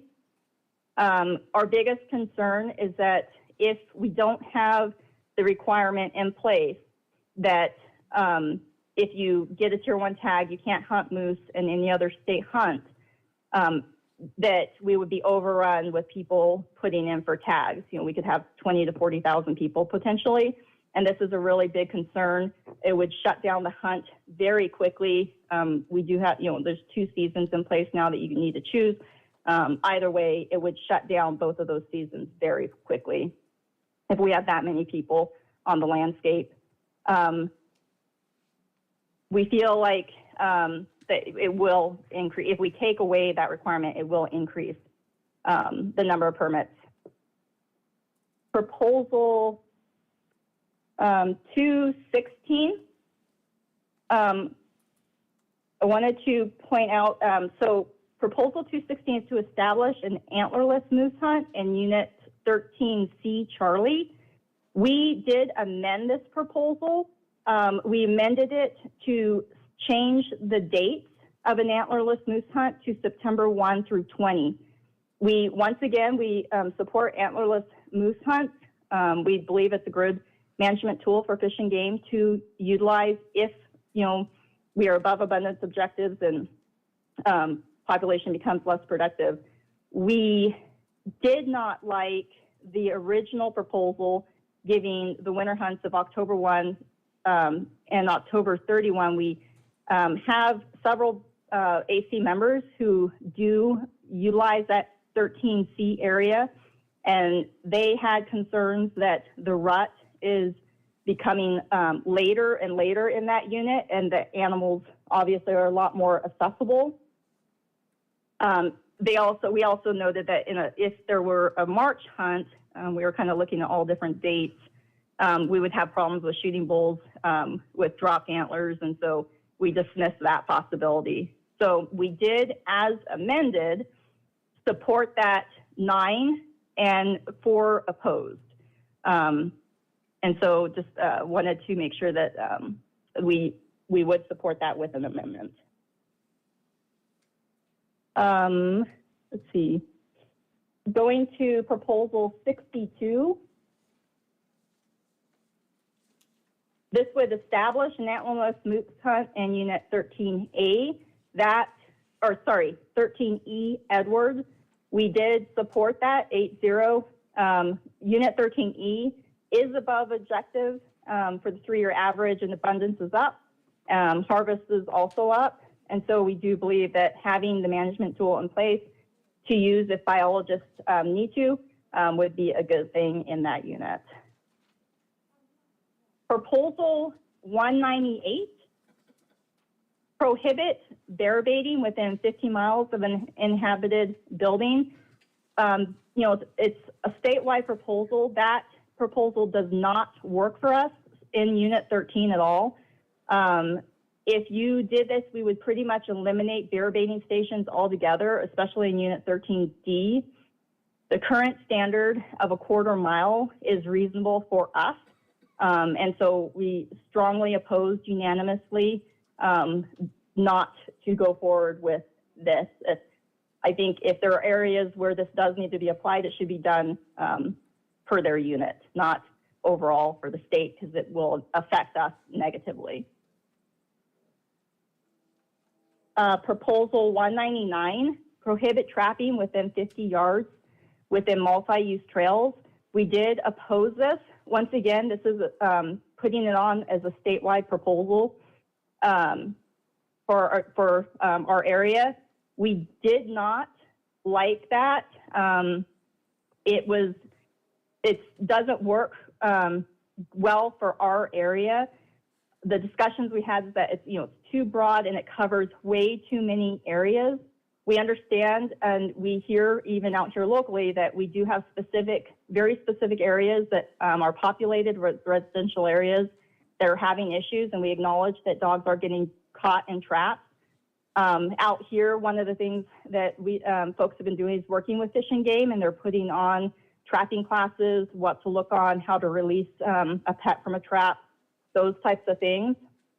Many of the trails out here in Unit 13 have been put in by trappers historically, and probably, and I would assume that throughout the state, a lot of the trails originally were put in by trappers. And so now they're being used as multi-use trails, but most of the trappers are the people that are in there breaking the trail, keeping the trails open. We believe that trappers need to follow ethical trapping. But we also think that there is a responsibility of the public to manage their dogs as well. And so it's a responsibility of both. We do acknowledge that there are some specific areas that do have problem issues, but we did oppose proposal 199. The next proposal I want to make sure we take up is proposal 210 to eliminate the community moose harvest hunt in Unit 13. We unanimously opposed getting rid of the state community hunt in Unit 13. This provides an opportunity for communities to be able to take hunts on the behalf of other people who cannot hunt any longer, who can no longer, get meat on their own. So a lot of our elders in this area, or elders that have moved on into other areas. We can hunt for them and be able to provide them with their traditional meats. We believe that, if the bull to cow ratio drops, Fish and Game will lower the quota of any bull tags that are given out. I mean, they will manage that. And the general season right now is meeting ANF. And so, we feel like it gives a good opportunity. We feel like the community hunt at this point has been in place for years. I think although we had a lot more communities in the beginning, we feel like it's starting to taper off. But it's a fairly consistent number of communities of people that actually are utilizing this at this point, and it provides an opportunity. Alicia, your time has kind of run out, so if you could just sum up and then Okay. we'll go to questions. Sure. I know it was going to be hard because with the supplemental proposals being added on, there were just a lot of proposals. I'd say just please, read through our comments in AC3. If there are any questions at all, I am available throughout the whole meeting. Board support does have my phone number, and I will be able to individually give more information on each proposal if you need. And if you need, I can give you that number again. But thank you for taking our comments. I know there were a lot of proposals this time for us to go through. Thank you. And any questions for board members? Lynn? Chair. Thank you, Mr. Chair. Alicia, so you guys talked about Proposal 216 and amended it to change the hunt dates, but yet in 215 and I believe Proposal 62, you guys didn't do the same amendment. Those start dates were the same. Right. Was there a reason why? Right. Sure. So there was, in that unit in particular, 13C, we have members that have noticed that a lot of the moose are in that particular unit are rutting a lot later, going into, the October season. They're a lot more accessible with the road system and trails that are in that area.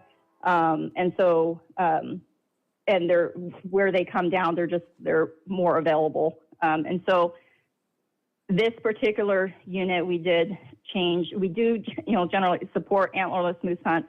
And this particular unit, because of access, because of what seems to appear as later ruts, we did want to amend the date. Thank you. And we did look at all options of dates.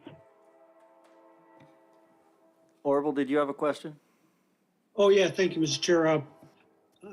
Thanks for the report. On Proposal 51, I was wondering why the vote was split. The bison hunt. Oh, yes. Yep, that was another one I wanted to bring up. Thank you for asking. So we had a lot of discussion on 51. I think some of the concern was that they didn't believe like the group was really growing in size. And so it was kind of a local group. And so there were some folks that, didn't at this point want to open that opportunity up. This area is these bison are near a road. And so the access to these bison will be a lot easier than our other bison hunts. And so that was the other reason that some folks were opposed why we were split on that decision. On the opposite side for the support, we have expanded areas in the past, like on the north end boundary we've extended, and bison did expand the range and the population did continue to grow. We feel like the people that were in support feel like it would be an opportunity for somebody to be able to take one easier because it is on the road system. We do acknowledge that a lot of that land is Otna lands, and so people would need to also, coordinate with Otna to get a permit for those lands. Just one other one on Proposal 214 on the non-resident draw hunts, eliminate those. There was 2 members who supported. What were their reasons? Let me look back here at my book.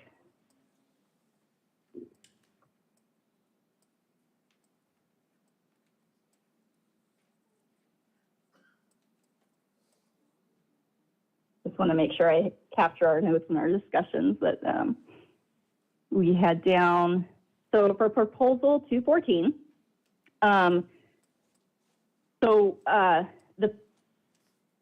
let's see.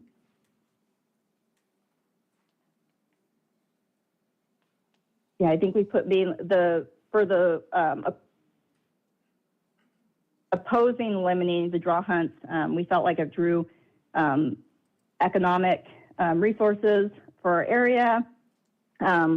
We should be focused on animal resources. The people that I think were opposed, some of the discussion was, we should be focused on animal resource, not the economy. And so that shouldn't have been a factor. Drawing hunts, as was pointed out, don't count towards ANS, and Fish and Game is able to control the actual numbers. But I think there's also some arguments that ANS should actually, be higher. There's been that discussion as well. And so then, then these hunts, may not occur. Okay, thank you, Mr. Chair. Thank you. Any further questions? Oh, Stosh. Yeah, thank you, Mr. Chair. Thank you, Alicia, for that. Good report on your AC. One proposal I had a question on is that 216, where you had four, it was one of your more contentious proposals with your AC. The four that opposed, do you think they were in favor of to stick with the October hunt, or they prefer the March hunt? No, they did not want any hunt. I think most of them just would prefer, just with what they are seeing on the ground personally with cow-calf ratios and where the moose and how accessible they are, they would not have been in support of the antlerless hunt anyways. Okay, thank you for that. And the other question is for proposal 66 or 212 there. You mentioned about the federal hunt and some caribou harvest.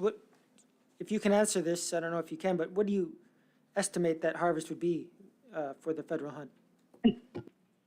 And actually, I'd like to defer that to Karen if we could, just because of my position. Would that be possible? Yes, she's here, so, and since she's a member of your AC, certainly.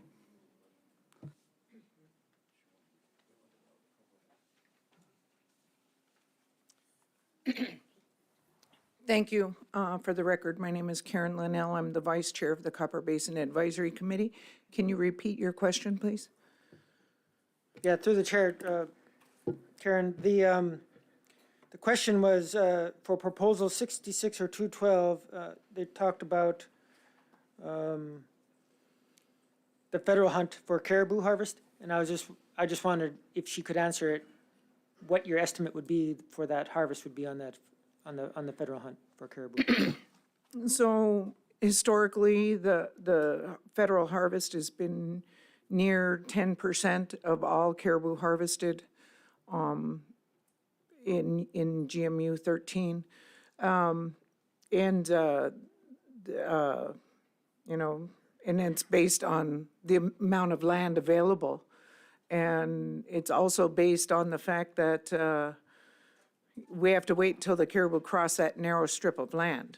And so timing and that type of thing is an important part. This year, well, the last several years, the caribou have not crossed federal land during hunting season. And then in the spring, they hadn't returned during hunting season. They came back late last couple of years. One of the things that we noticed this year with the closure, emergency order closure for the draw hunts and the caribou actually crossed during hunting season for the first time in several years. And so there were a few folks that were able to harvest their caribou under a federal permit. Thank you. No further questions, and thank you, Alicia and Karen. And we're going to go for a break now, and when we return from break, William Reagan will be up. Thank you. Probably 10 minutes.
Can I call the meeting back to order as soon as Annie's ready?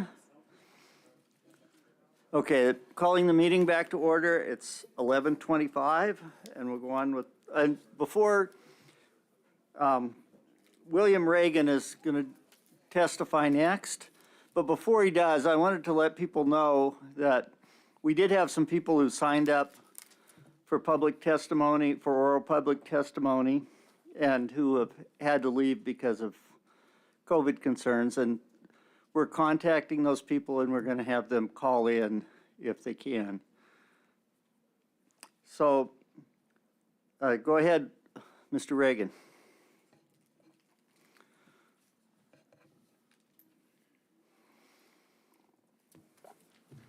And you're going to give your AC testimony first? Correct. Okay, thank you. Thank you for the opportunity to speak to you and the board today, Mr. Chairman. My name is William Regan. I'm a co-chair of the Naknek-Kvichak Fish and Game Advisory Committee. This pertains to RC 19. On proposal number 6 for the bear tags, we're all in favor of squashing them numbers of bears out there. We've had a bear problem probably since God's dog was a pup. We have more bear per square inch than I think anywhere in the state, maybe minus Kodiak. On proposal 8, it's about coyotes. We had a lot of discussion on coyotes about just because they might be taking caribou calves, and they are important in all our game for predation. We're not,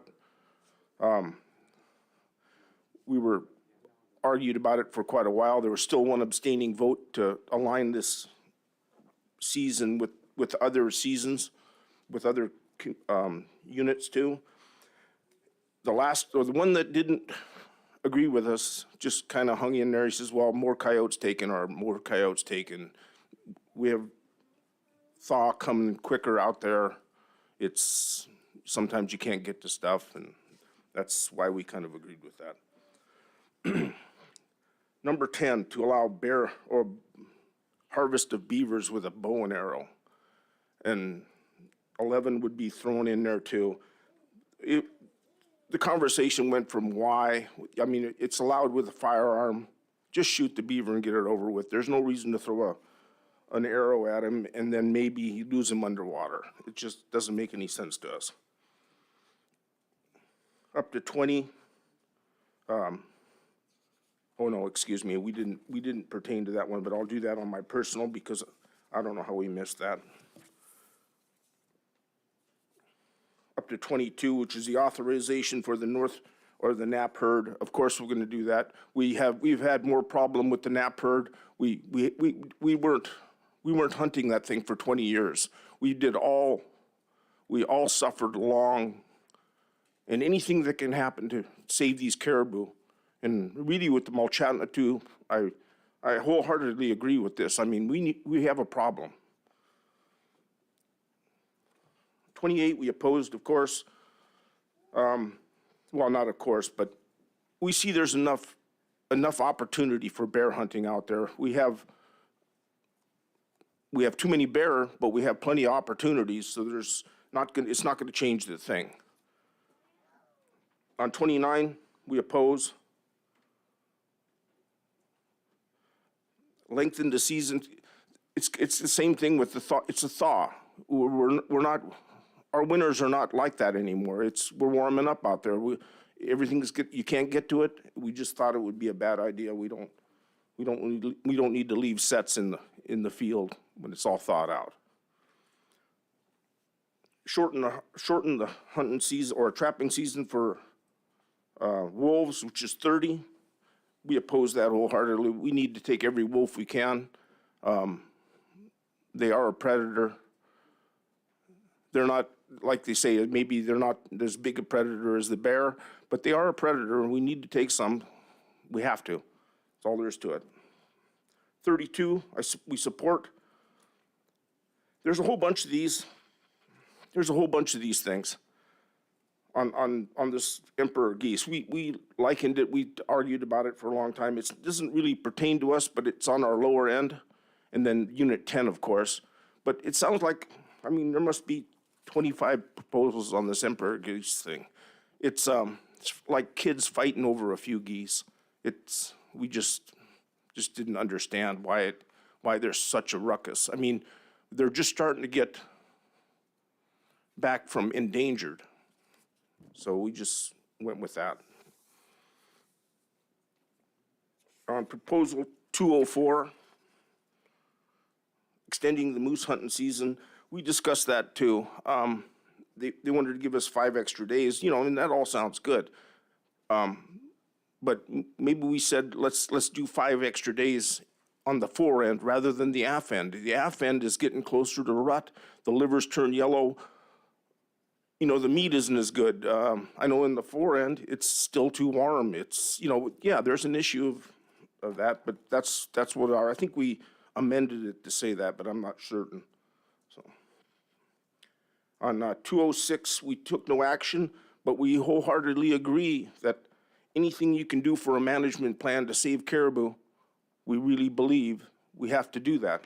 And we've had problems both north and south, but south is not our home. So we don't like to say stuff out from what other people need to do in their district. We won't do it. On proposal 207, closed brown bear hunting, we did the same thing, but boy, I don't have any reason to close brown bear hunting anywhere, in my opinion. 208, change the season for brown hunting to align. The Fish and Game biologist out there, Dave Crowley, he said it's just more of a house cleaning thing to align the season, which was before this way, and they changed it. So we see no difficulty of doing that, and all the guides had no issue with it. So we just went ahead and said, okay, we'll support that. On 247, discontinue the lethal taking of wolves. No, thank you. And we're all unanimously opposed to it. There's just too many of them. And I believe that was quick. And that's about all I got to say about that for the AC. Any questions? Yes, Lynn, go ahead.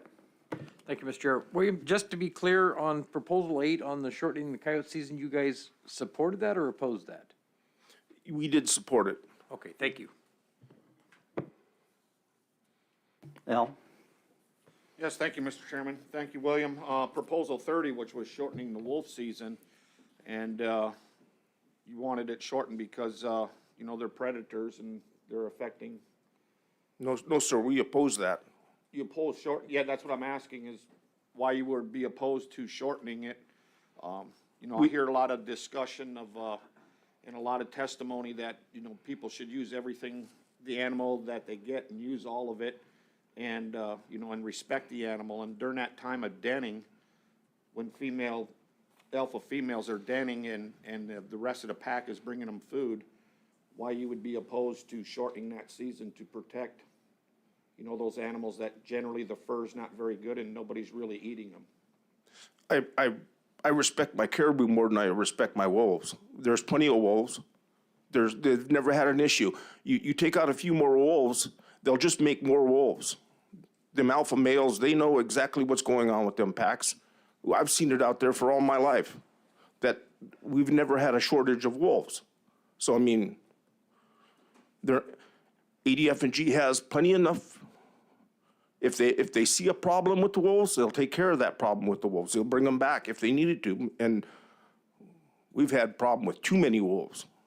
The conditions out there was 10 years ago when they had land and shoot? The conditions out there are so shitty that you can't do that, because there's no snow. You can't even find them. It's a waste of time out there. This year we had some snow, but how do you gear up for something like that on a 5-minute notice? You don't do that, so. Okay, thank you, I appreciate that. Yeah. Mr. Hoffman? Yeah, thank you, Mr. Chair. Thank you, Regan, for your testimony. I appreciate you being here. I remember you here about 10 years ago when I was here, and it sounded like you said the same things then. The bears were an issue, the wolves were an issue, and the means to get them was an issue, meaning no snow. I remember you saying that, there was no travel to, one of the board members said, well, why don't you just go get them with your snow machine? And I remember your response. I liked your response back then, and I don't think much has changed since then, but so I appreciate you being here. In regards to the coyotes, when did they move into your area, or do you have an idea? Well, in my personal opinion, the coyotes moved in probably about 20 years ago, I believe. So they're not, they haven't always been there. So, but you see more and more of them now. I mean, some people go, well, that's a small wolf. I go, well, no, it's not a small wolf. It's a coyote. It's, yeah.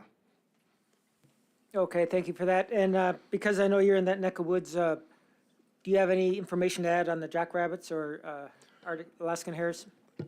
They're a very rarity. I think we, the last go around, we supported a one, but I mean, if you were going to go out and hunt jackrabbits for your meal, you're going to be hungry. There's a few of them out there. There's just not very many.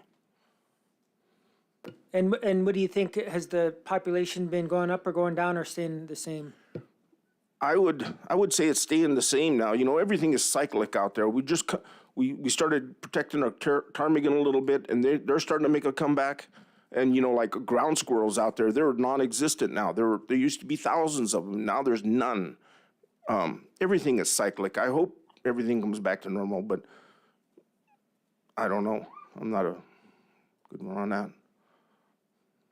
Thank you, Mr. Regan. I appreciate you making the trip here to do your testimony. Orville, go ahead. Yeah, thank you, Mr. Chair. Thank you, Mr. Reagan. Really good testimony. I was a little confused on, did you say proposal 22 you supported? Customary traditional use of that Nishnawbe Peninsula caribou herd? I was going to talk to that on my personal time because I think we overlooked that through our advisory. So I don't want to say nothing until I get to my personal time, if that clarifies. Okay, I see. Yeah, so there was no vote on it.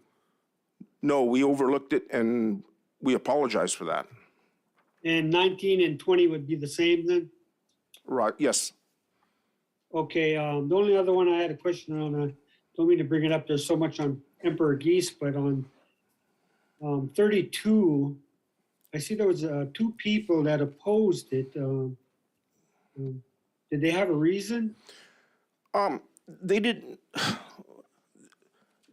We didn't see anything from down there about how much money that brings in. So we were talking about, there is a financial side of this. If it actually helps the communities down there, why not?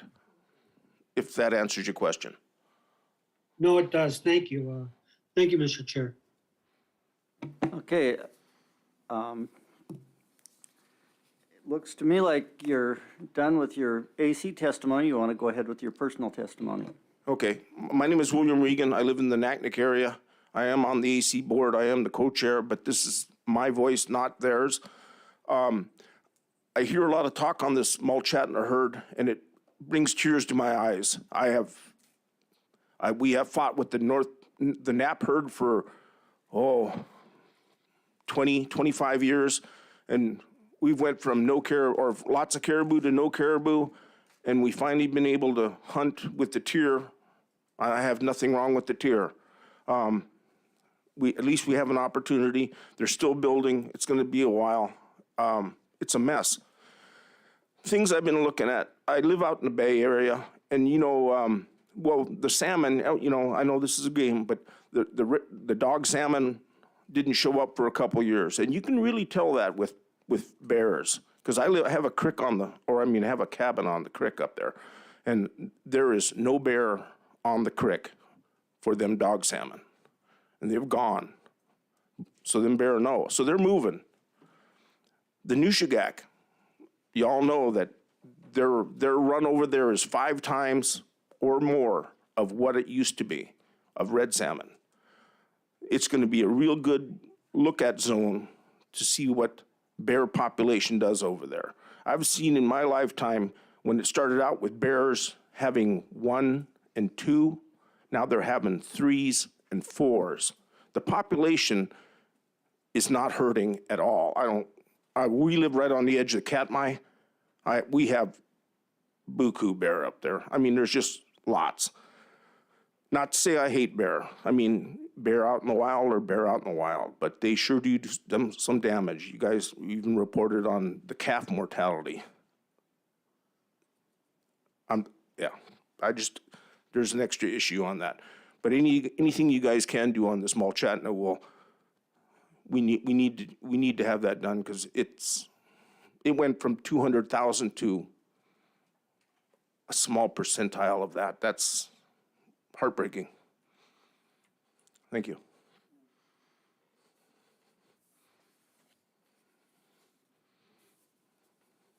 Any questions from board members?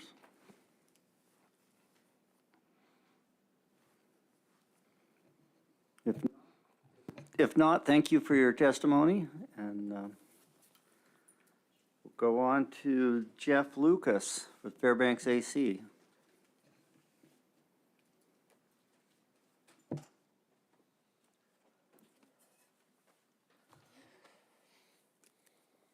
Thank you, Mr. Chair. My name is Jeff Lucas. I sit on the AC committee for Fairbanks. I co-chair the sub-game committee with Mark. And I won't bore you with all the proposals we supported and opposed. I know you all have a copy of that and can see it. I will go through the proposals that we talked about as a full AC. We felt that the whole AC needed to, so that's why we took them up to them. Proposal 28, remove the resident bag limit for brown bear. Full support with the committee, as long as there was no biological concerns. We had our meeting before any of the comments were out, so some of these we didn't have the information that we really needed.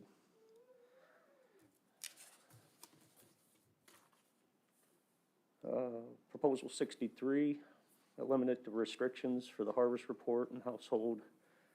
Full AC voted to take no action on that.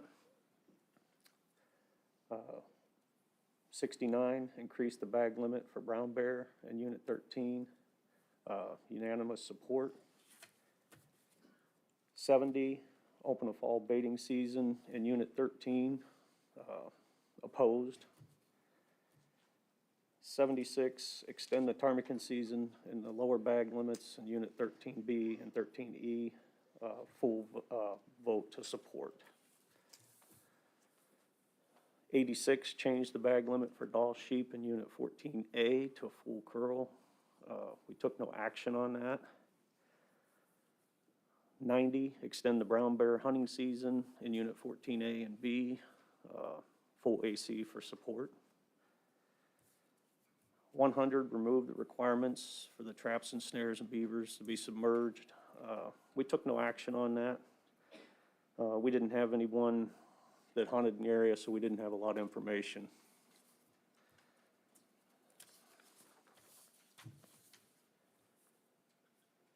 .206, open a resident-only early late season for brown bear in unit 9.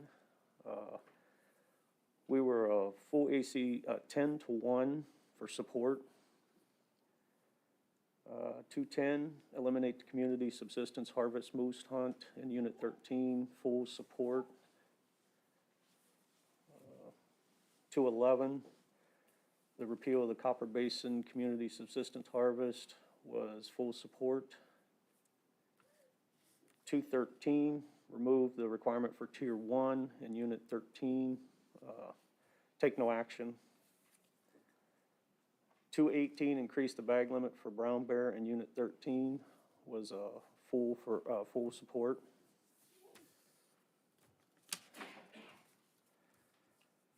And those were the ones that went to the full committee. The rest were all met by the subcommittee and voted on.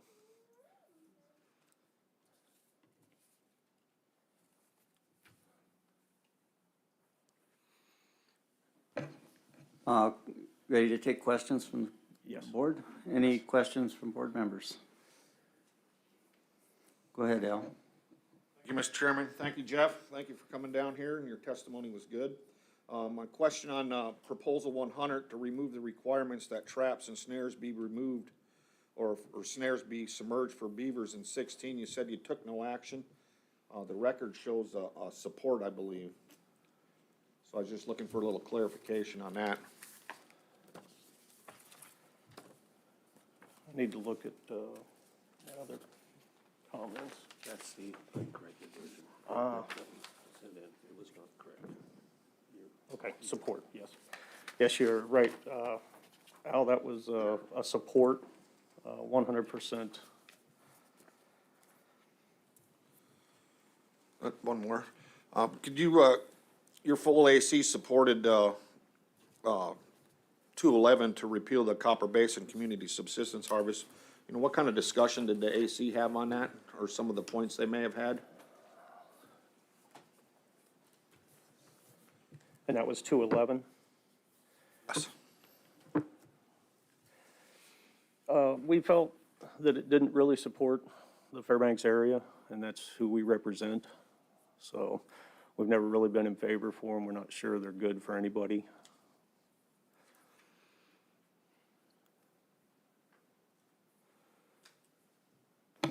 Any more questions from board members? The Commissioner. So did you guys have a discussion about trapping and along trails in the Fairbanks area at all? Or just simply some of these proposals that was going on? And what was that discussion like? So we actually had quite a discussion. And is that pertaining to the proposal for the offsets, or? Yeah, and just in general, what, what we take, the action the board may take here may end up having effects down the road here, so just interested in the perspectives of the Fairbanks Advisory Committee on that proposal and just in general how trail and trapping use is managed. We support the ethical trapping.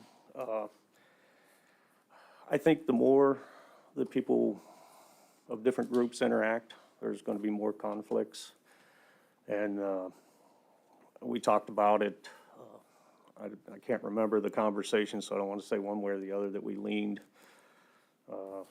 That's the reason I was going back to 111, I believe, or was that 199? Yeah. Just checking my notes here so I don't misspeak. And I don't have it on there.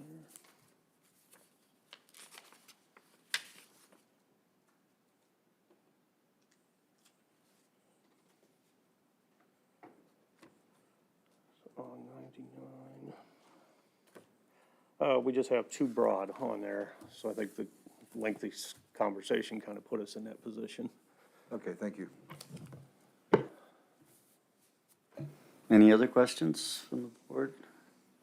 Not, well, thank you for your, we have one from the department. Ryan. Thank you, Mr. Chairman, and thank you, Jeff, for being here. Just curious, the committee didn't take any action on changing the sheep bag limit from any ram to a full curl ram. There's a lot of discussion right now about sheep, and I was curious, did you guys talk about that a lot? And, I'm curious why you didn't go with the full curl. We had met before the comments were out, and we really didn't have the biological information to make a decision, so we did talk amongst ourselves, and that's where we ended up with it. I think with more information, we could have made a better decision, or one way or the other. Has the AC had many discussions, concerns about sheep populations recently? Not so much as a few years back. Okay. But again, we do discuss it a lot, and it becomes, the conversation of full curl versus, so, we are 100% for opening up more opportunity as long as the biologicals are there and there's no concern, so. Thank you, sir. Thank you, Mr. Chairman. Okay, well, no further questions from the board. Thank you for your testimony. And, Yes. Thank you, Mr. Chair, and thanks to all the members. and the next is David Loring.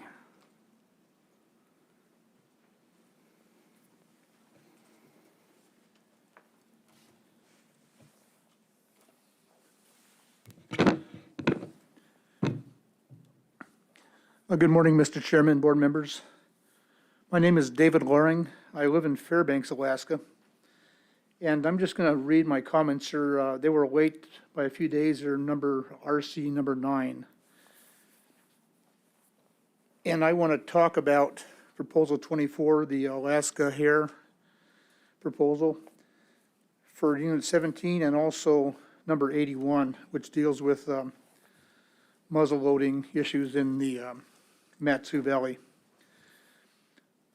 I've been active with the Board of Game process for over 40 years now, and I appreciate you allowing my testimony and allowing my late comments to come in a few days late.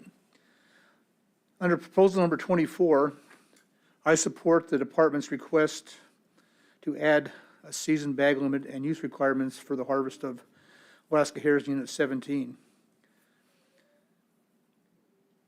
I work closely with ADF&G researchers on other non-game issues. I've had discussions with them on the status and population concerns of the Alaska hare in the Dillingham area and other parts of the state where the species occur. These researchers have valid concerns that the hare populations are considerably lower than they have been in the past years. Both their research observations and anecdotal information, and quite a few comments from this meeting here in the last 2 days, have shown the population numbers are considerably lower than they have been in past years. So there has been a sharp decline in hare numbers throughout the range in Alaska. Alaska hares do not appear to be cyclic like that of the snowshoe hare, and population numbers have definitely dropped. I've heard estimates up to 90% in the last 20 years to where they are today.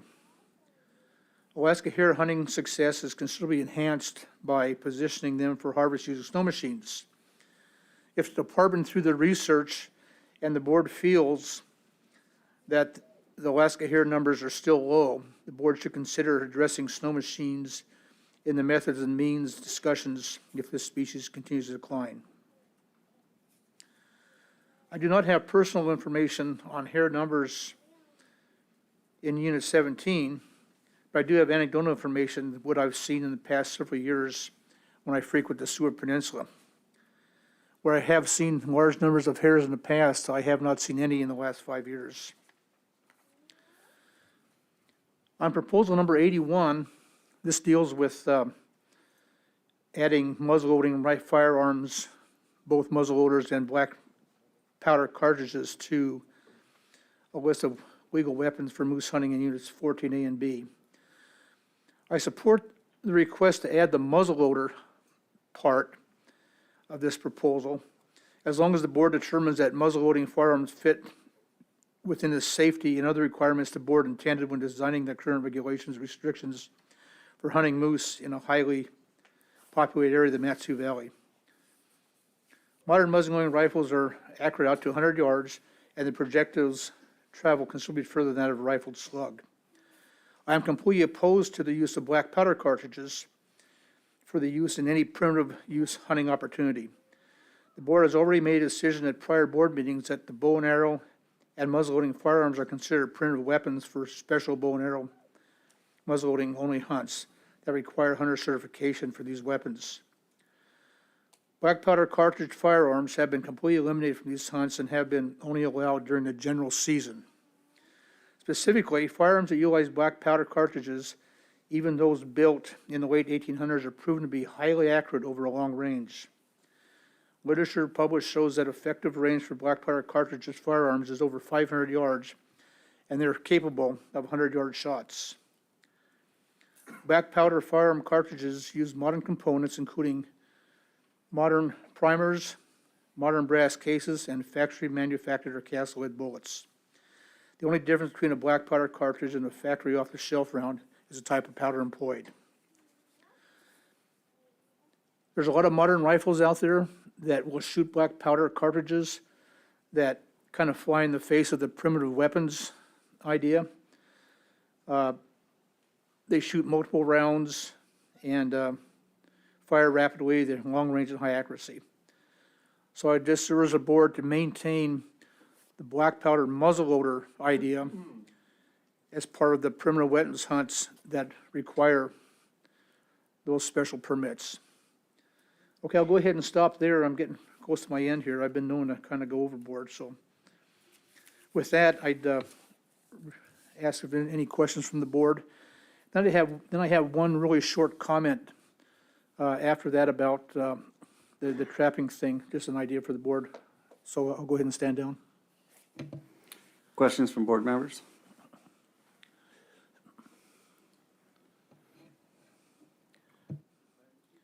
I think you can go ahead with your comment then. This would just be a short appreciate you along, on the idea of the trapping along trails issue.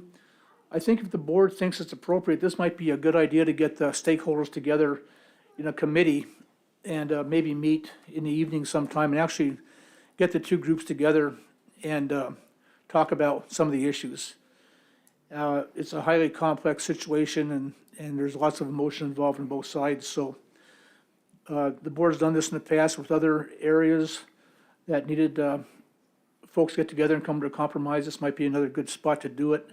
Have a board member present and get the constituents together and maybe come up with something, either for this meeting or table it to the next meeting. Okay, thank you.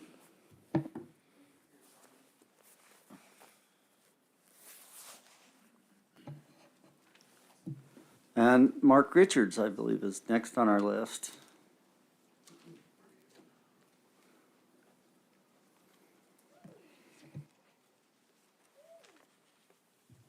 Thanks, Andy.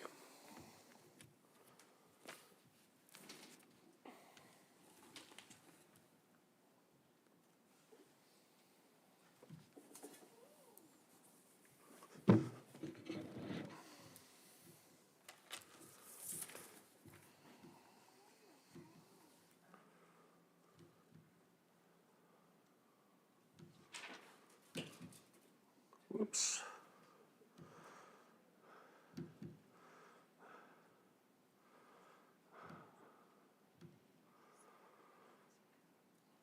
You just go to start slideshow.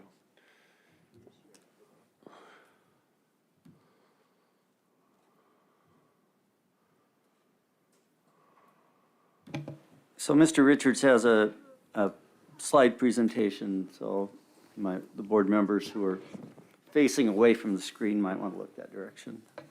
Thank you. Let me just make sure this is gonna work. Okay. Good morning, Mr. Chairman, members of the board, department staff. For the record, my name is Mark Richards. I'm the Executive Director of Resident Hunters of Alaska, and I'm here today to represent our over 3,000 members from across the state on RAC proposals 28 and 206. Our public comments are PC 135. Organization is about one basic thing: sustainable wildlife management policies geared toward a resident hunting priority for all Alaskans as outlined in Article 8 of our state constitution. Proposal 28 is straightforward. We see no reason at all to limit resident hunters to one brown bear every 4 years in Unit 9, as one can only hunt every other spring or fall as it is. And according to the department, hardly any residents do take a bear there more than once. If this proposal is passed, they expect no significant increase in bear harvests. We urge you to pass Proposal 28. Moving on to Proposal 206, please note that we have amended our proposal to only include Units 9C, D, and E to return either or both portions of the spring and fall seasons for residents only that the board removed in 2018.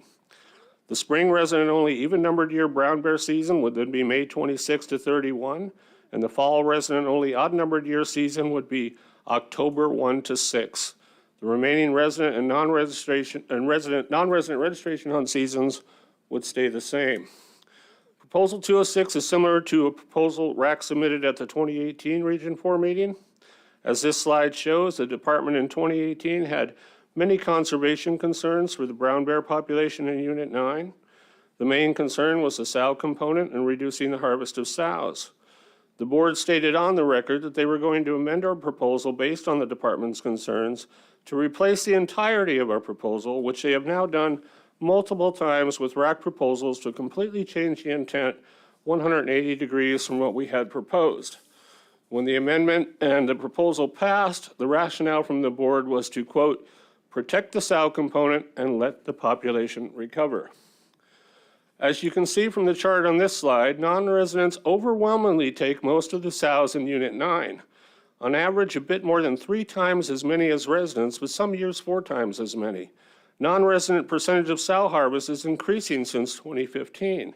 Essentially, back in 2018, residents bore the brunt of shortened seasons due to conservation concerns they were not a factor in creating. The chart on this slide shows participation in harvest of resident and non-resident brown bear hunters over time in Units 9C, D, and E. No odd-numbered year fall hunts and even-numbered year spring hunts all fall within the July 1 to June 30 regulatory year, which is why all but one record is from an odd-numbered year. The data for 2019 is an outlier as it shows a much higher percentage than is typical of resident hunters on harvest to non-resident hunters because the spring 2020 season was closed to non-residents due to the pandemic. A special spring 2021 makeup season was provided to both residents and non-residents that fell within the 2020 regulatory year. The takeaway from this chart, if we remove the outlier spring season when no non-resident hunting took place, is that the total percentage of non-resident hunters in harvest is increasing significantly since the last Region 4 meeting. This slide shows the department's concerns from 2018 and their position now. The department now has no conservation concerns for Unit 9 brown bears. Regarding conflicts in the field in Unit 9, when the board discussed our similar proposal in 2018, it was stated then as now that there aren't any complaints being called into the department or refuge offices, and mention of complaints to Alaska Wildlife Troopers don't give details. Why there is no record of complaints has to do with a couple things. First, complaints against guides go through the Big Game Commercial Services Board Investigative Unit. Those complaints are typically of the he said variety, such as, we landed and were approached by a guide who said that this was his area and we should find another place to set up and hunt.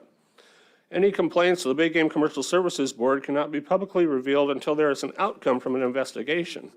So there is no way of finding out just how many complaints are filed, against whom, and rarely is there an outcome from he said complaints unless encounters are videotaped. In conclusion, what we are asking for is a short resident-only season in Units 9C, D, and E, either in the spring or fall, or both, to allow residents to hunt without competition from guides and their clients and without some of the conflicts. Any additional harvest will not be significant as currently non-resident guided hunters are taking nearly 90% of the total harvest and 3 to 4 times as many sows as residents. Residents paid the price in 2018 with shorter seasons when they were not responsible for any conservation concerns the department had. It is only prudent to return those seasons to resident only. I want to thank all board members for considering my testimony, and a big thank you as always to Christy and her staff, and to Division of Wildlife Conservation staff. I want to especially thank Dave Crowley, the area buyout from King Salmon, for supplying me with the updated harvest data. That's all I have. Mr. Chairman, I'm happy to answer any questions. Questions from board members?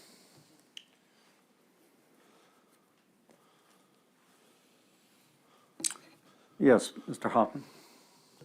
Yeah, thank you, Mark. Thank you for your testimony. Just a quick question in regards to your comment about the higher harvest for non-residents on sows. Do you guys have any ideas why they're taking such more sows than residents? Yes, I would say, Josh, that the answer through the chair, the answer is that there's just so many more non-resident hunters. As I said in the data right now, about 85% of the hunters are non-resident guided hunters, so it just makes sense with that many more non-resident guided hunters that they would take more sows. Thank you. Commissioner? Commissioner, go ahead. Yeah, so Mark, I think I heard you say 2 things. There was conflict with guided hunters, and then there's conflicts with the number of non-resident guided hunters out there. Are you looking for a cap on, if an Alaskan wanted to use a guide, would you be opposed to that in the area?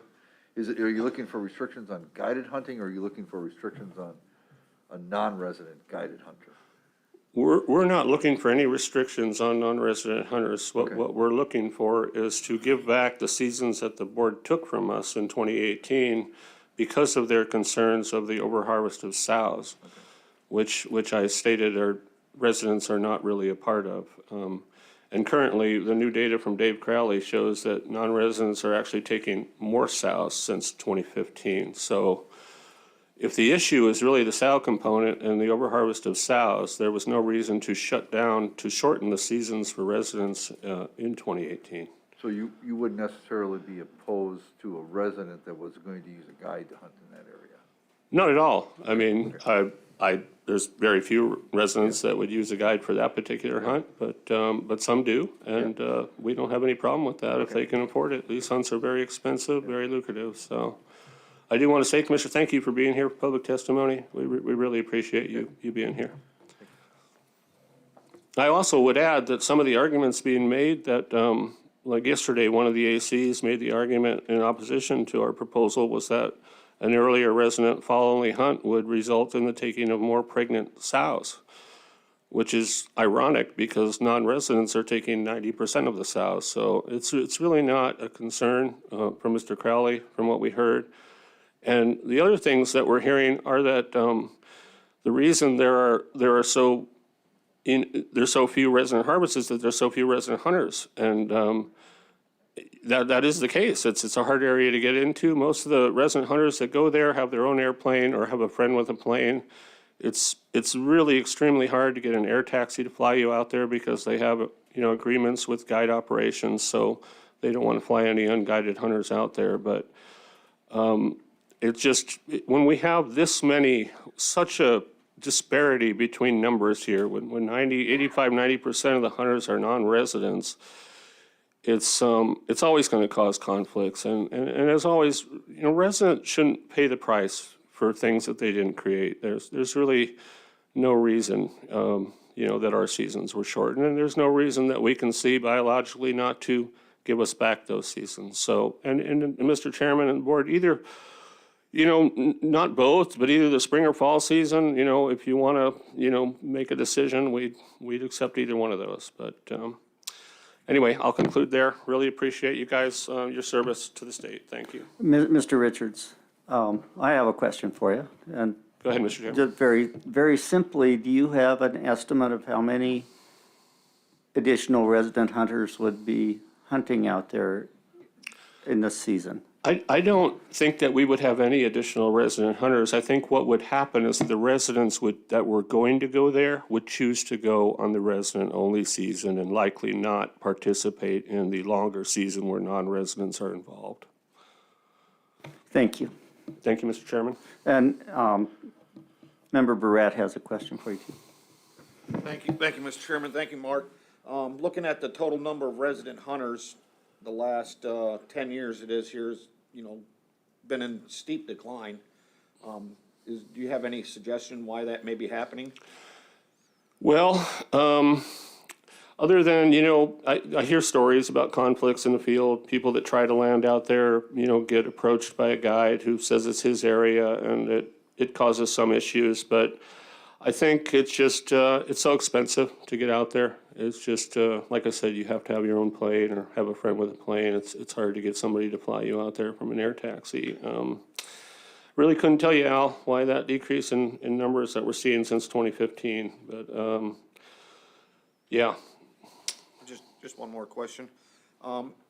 Sometimes when the board creates a resident only or a special season, it gets overwhelmed. Do you anticipate if you went to your resident only in 9C and D and E, that, it'd become popular and then you'd have resident on resident conflicts?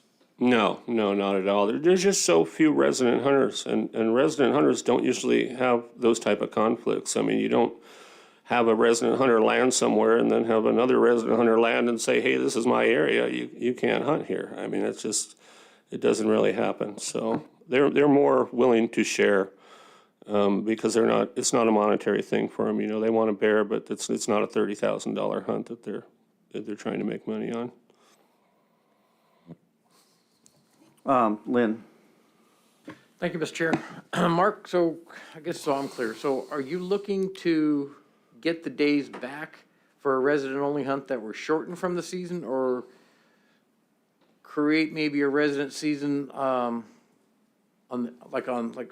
Even Springs, Odd Falls, do an odd fall or odd spring resident-only hunt? That was in our initial proposal, several options we gave you. That was one of the options. But after talking to the department and department staff, as I said, we've amended our proposal now to only include 9C, D, and E, and only to get back the seasons that were removed in 2018. So either the spring, late season, which would be the 26, 31, or the fall odd season, odd numbered years, October 1 to 6. And just to follow up, then, so, and those days were taken off the back of the season, right? Not that, they weren't taken from the front? No, they were taken from both. They were taken off the back and the front, I believe. And you have a preference for? I would, well, as far as what I think guides would prefer, they would probably prefer that the spring season, that the residents have their resident-only season at the end of the spring season rather than earlier in the fall, because, of course, residents coming in the fall first, are going to take more of the probably trophy bears that are out there that are available to the guided clients a week later. So, I mean, we don't have a preference really, but in working with the guides, if that would be their preference, we would go along with that. Okay, thank you. Thank you, Mr. Chairman. You're welcome. Okay, at this time, I think Mr. Richards was the last person on our list for morning testimony. And so if there's anyone who's signed up for this afternoon who would like to testify this morning, or anyone who is signed up for tomorrow who's here and would like to testify this morning, the opportunity will be here. And if not, it's a little early for lunch, but we will be taking a lunch break until 1:30.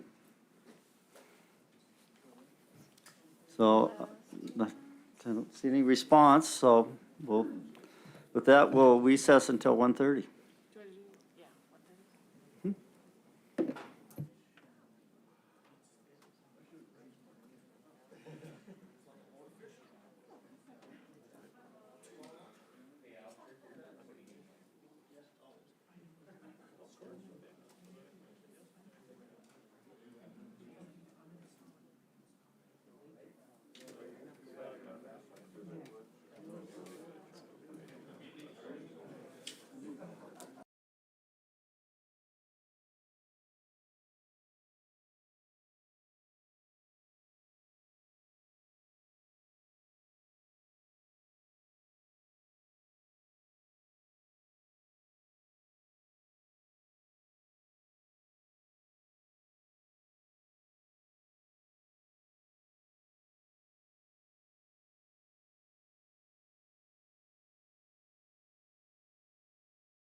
PM.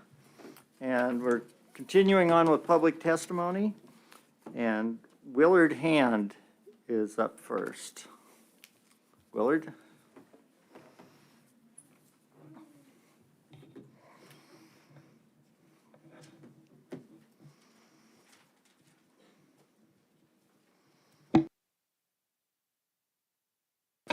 Thank you, Mr. Chair.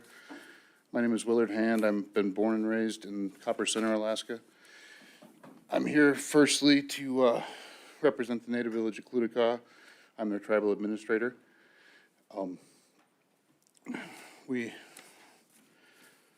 Well, actually, I won't make comments on their behalf today. I have representatives here to do that.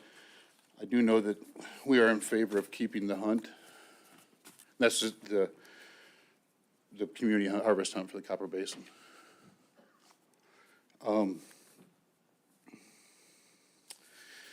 This is my second meeting. Sorry if I too many times on there. Second meeting I've ever been to the Board of Game. Last time was to testify to create this hunt. So I came back today to talk about where we're at with it.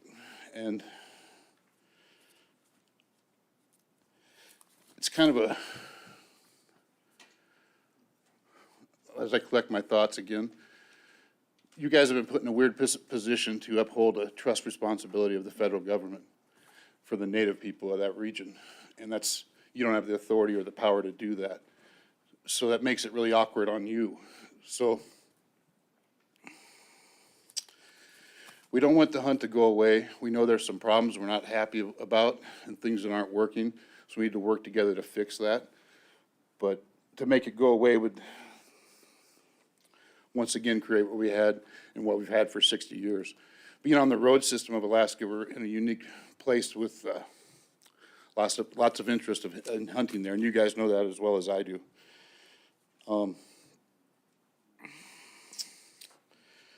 Kind of more on my personal level, you know, I stopped hunting caribou. It's impossible for us to get caribou out there anymore.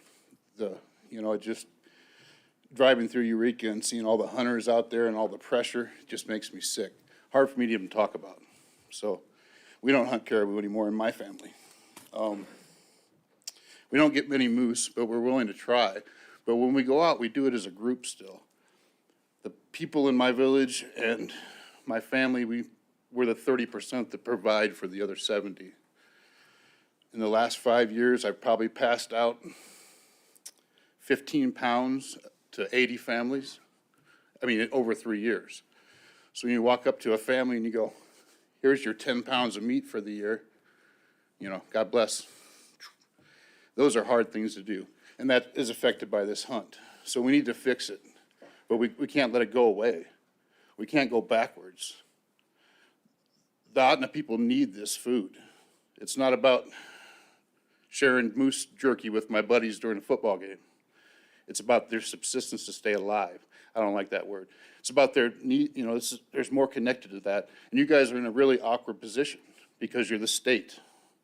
But out there, it's mostly state land with little strips of federal land that we can use. So what progress we've made on the federal front for getting the rights up back to the people there have been just the little strips that we can't use. The caribou don't go through the federal land the last 2 years. So we don't see those. That's a big issue. I've got no stance on bear. We don't eat bear. It tastes terrible, so we don't eat it. I see no use to trap it or shoot it or kill it unless it comes in and gets my horses or my neighbor's cows or something, then I'll shoot it. But I don't really take a stance on bear. What else? The season's changed, so if you guys want to think about changing the moose closing to extend it or open it earlier, I could see that because the climate's changing. I sat on President Biden's Council for Climate Change for Native Americans. We talk about it every day. There's a change happening here, so we have to adjust with that to keep up. I'm not going to shoot a moose at 85 degrees and try to process it 30 miles back and pack it out and let it go bad. I don't want to do that anymore. So the earlier kind of sucks. What other one did I want to touch on? I don't know, I'm from the Copper Valley out there. If you guys want to ask me questions about any of these proposals that affect us, I'm on the ground. I've been there my whole life. Okay, thank you for your testimony. Board members, questions?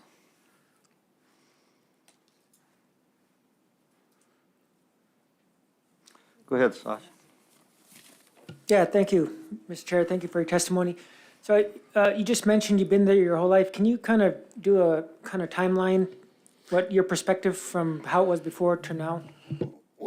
Okay, I was born there in 71, and my dad married into the Pete family in the early 80s.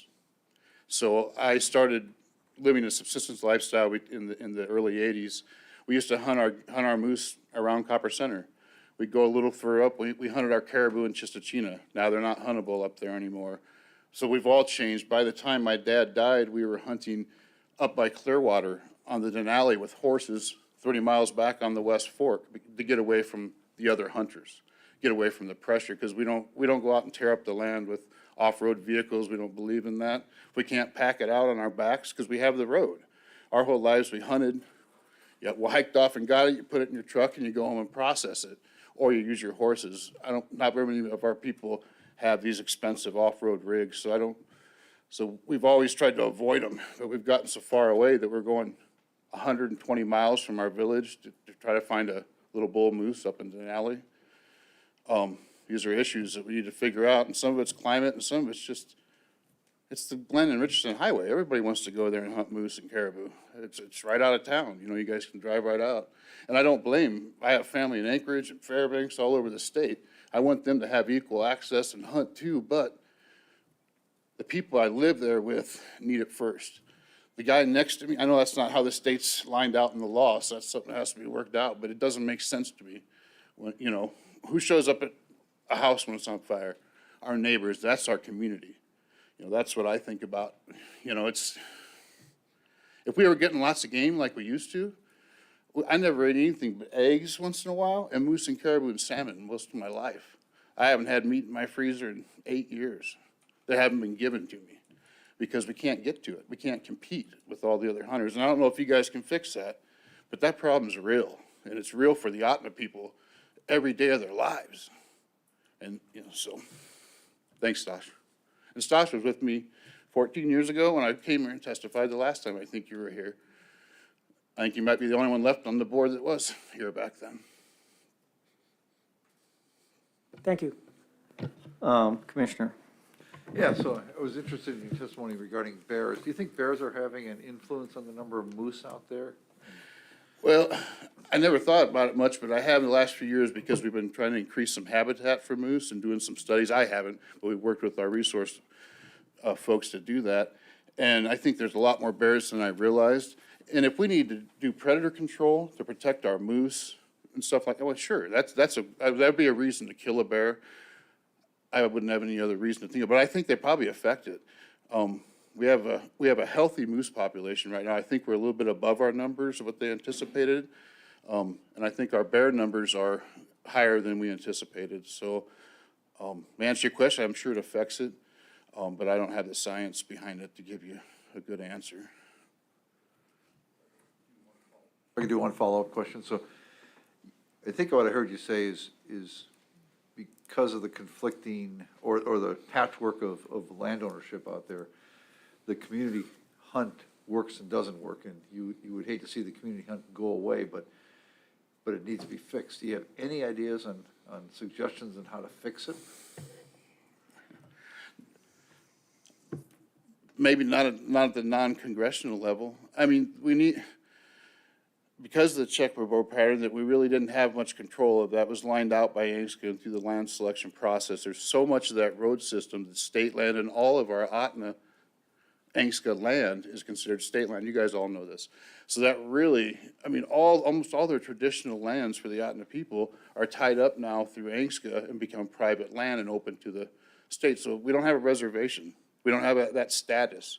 So to uphold that trust responsibility on state land by the federal government is really a huge issue, but it really affects us. The whole state's different, and I don't want to downplay anybody else's problems, but we're in a unique spot on that road system and the way it works out. It's just created so our people can't hunt and fish and do their traditional lifestyles on their own, where they should be able to have the rights to do that. I don't know how to fix that other than making some kind of law. I know it would go against state constitution to say, let us use our land out here for our needs for that, and then you guys maybe come in later and get a few moose or caribou. I don't know how we would fix that, but it has to be fixed before it's too, it embarrasses me to think about it, that we're still at this point. So one last question I have. So there's two aspects to these community hunt purposes.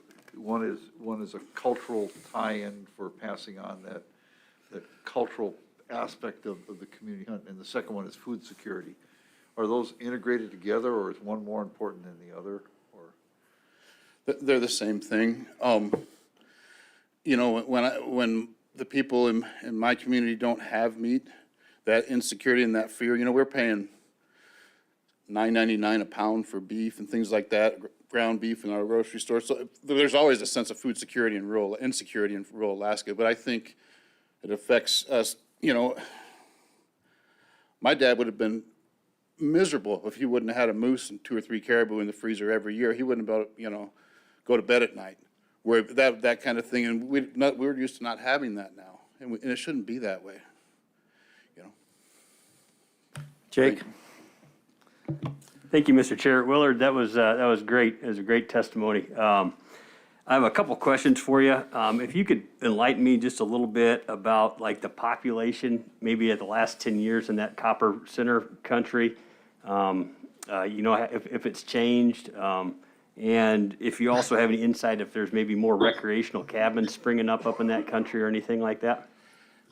Well, I'll start backwards and say there is, you know, at least through that cabbing grounds and through the Eureka area, there's been land opened up, and there's all kinds of little cabins popping up over, and but that's not where I grew up hunting, but that affects the herd that I hunted. So that could have an effect on where those herds are going and lack of access. And what was the first part of your question? I went backwards. Oh, no problem. Just, you know, if you could talk a little bit about the population of Copper Center. Is it growing community or? Well, no. Because, you know, every day, I put my work hat back on. Every day in my job as a tribal administrator is to try to make the lives of the people I work for better through social service, whatever means I have. Over half our population lives in Anchorage and Fairbanks now. The land's we're out in the bush. There's no more traditional, we could live before on just what we had in the freezer, and our fire wouldn't get by to the next year. Well, now we're based on a dollar economy. There's not a lot of jobs out there. So, you know, we're a small amount of people. You know, I have 500 tribal members and, you know, maybe 400 people around our village and our community that we're all one big people out there that we worry about, but that's still 1,000 people, you know, and I think they issued like 1,600 permits for caribou last year, or there was 10,000 permits for a huge number of caribou. And it was filled right away. I don't even know how many people out there actually got caribou. So it doesn't seem like there's I read it somewhere, an equal opportunity, just because of I don't want to say we're all poor out there, because we're not, you know, everybody's different, but I think the dependence is different. And you know, it's a small amount of people I'm trying to protect and help. You know, so to say that our 5,000 people out there should have rights around the state that nobody else has, that's how, in my mind, I can't even rationalize that, but that's what needs to happen if we're gonna to save what everybody lives there for. The reason my dad moved there in the 60s, the reason the Atna people settled there 10,000 years ago, you know, because of our resources and because of the land and what it provides. And now that we don't have access to it and we can't get to it, what's going to be left? I hope that answers your question. Yeah, Willard, you definitely answered that question. Thank you very much.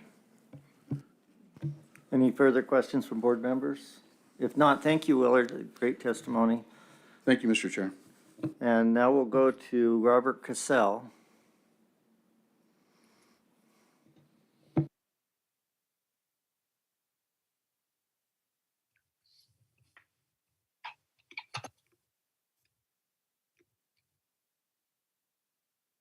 Turn your microphone on, please. Start over. Board members, thank you for volunteering to serve on the Board of Game. My name is Bob Castle. I'm Vice President of Resident Hunters of Alaska and recently rejoined the Matanuska Valley Fish and Game Advisory Committee. I wish to testify on my own behalf. I submitted public comment 41, in which I developed a table of brown bear harvest in Game Management Unit 9 from 1995 to 2015 using ADF&G data. The table indicates that the guided non-resident sow brown bear harvest is 3.3 times the resident harvest over this 20-year period.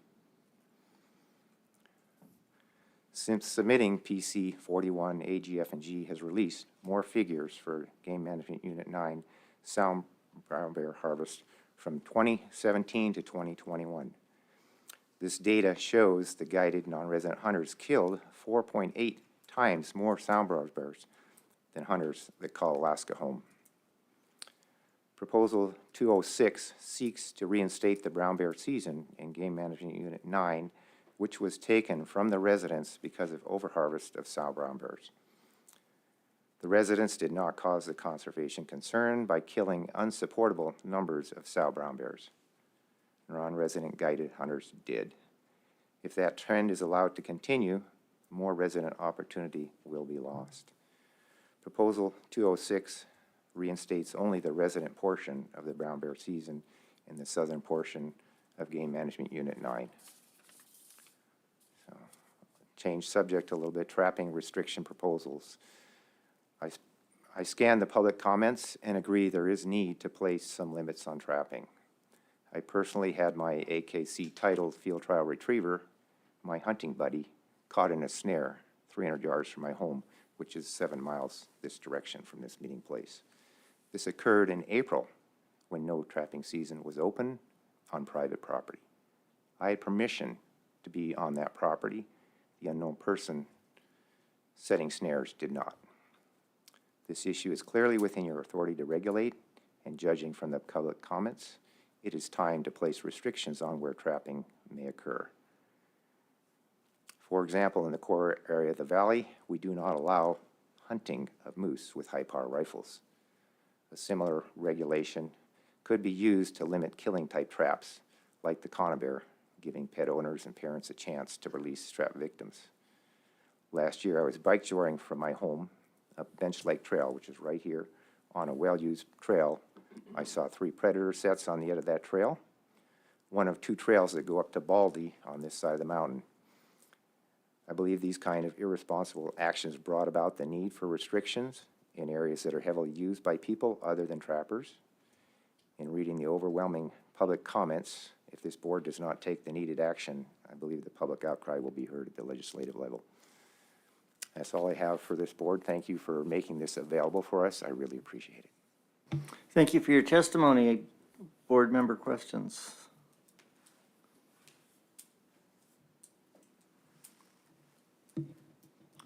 Hearing none, again, thank you, and go on to the next testifier, which is Carol Pete.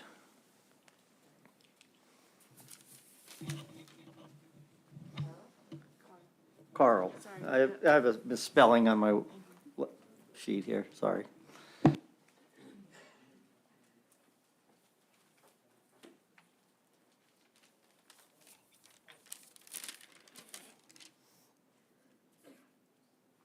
Hello, my name is Carl Pete, and I lived in the village in Copper Center all my life. I am here to support the proposal 53 to 59. Is that right? 59 to increase the bag limit for moose and caribou. I am opposed to proposal 211 or any other proposal that eliminate the community harvest hunt. If eliminated, I do qualify for Tier 2 hunt, but that depends on the board's decision. And I oppose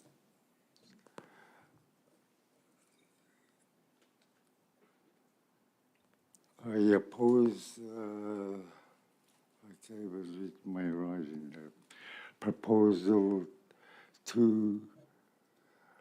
I oppose to any proposal that create new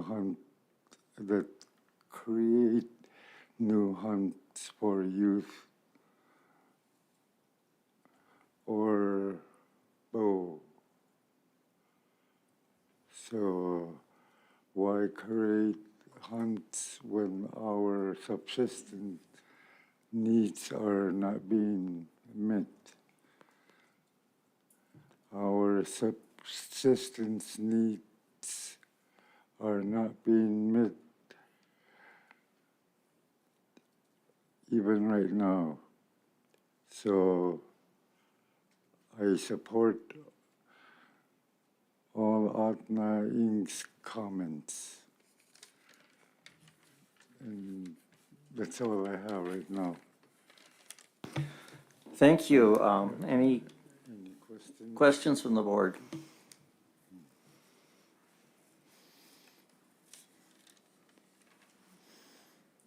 Commissioner. So do you see any value in the youth hunts in basically providing opportunity for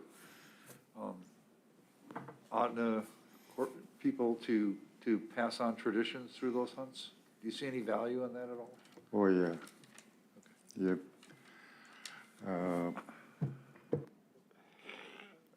That right now, the youth hunt is not being met by the people is because there's so many other things that is going on where they don't have any youth hunts, if that makes sense. Mm-hmm. Any other board questions? If not, thank you for your testimony, Carl. All right. Thank you very much. Welcome. The next is Grant Tyler Rebney. I don't think that middle name was necessary, but okay. Well, I didn't write this down. I I'm didn't just either. reading it. Did you get my email?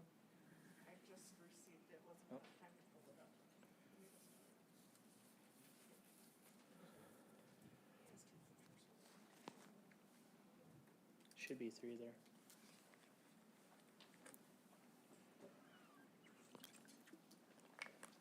It sounds like I'm on.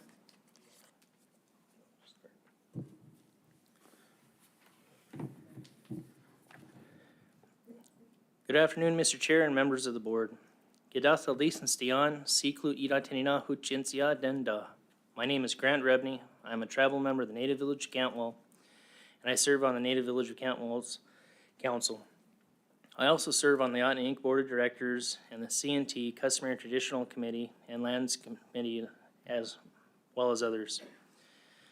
I am here in support of Proposal 53 and 59 and strongly oppose Proposals 210 and 211. The hunting grounds of our villages are constantly overrun with outside hunters. We hunt on our traditional lands in our villages. I hunt in Cantwell. No one will ever find me on my own hunting in someone else's village or somebody else's lands. I hunt where my elders and family have shown me to hunt, and it's those same places that I hunt today. The community subsistence hunt provides much needed opportunity to get the game that we need to fill our freezers and take care of our families.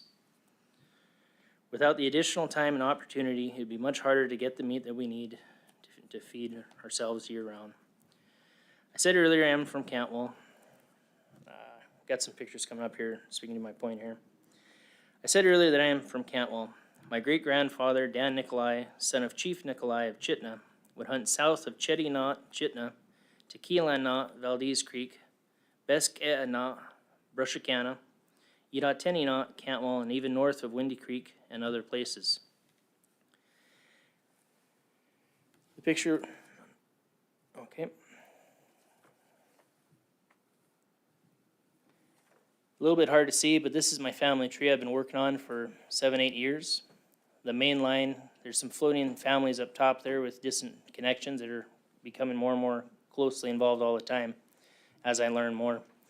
But where those main lines running across, you start with Chief Nicolai of Chitna, his 5 brothers and 3 sisters.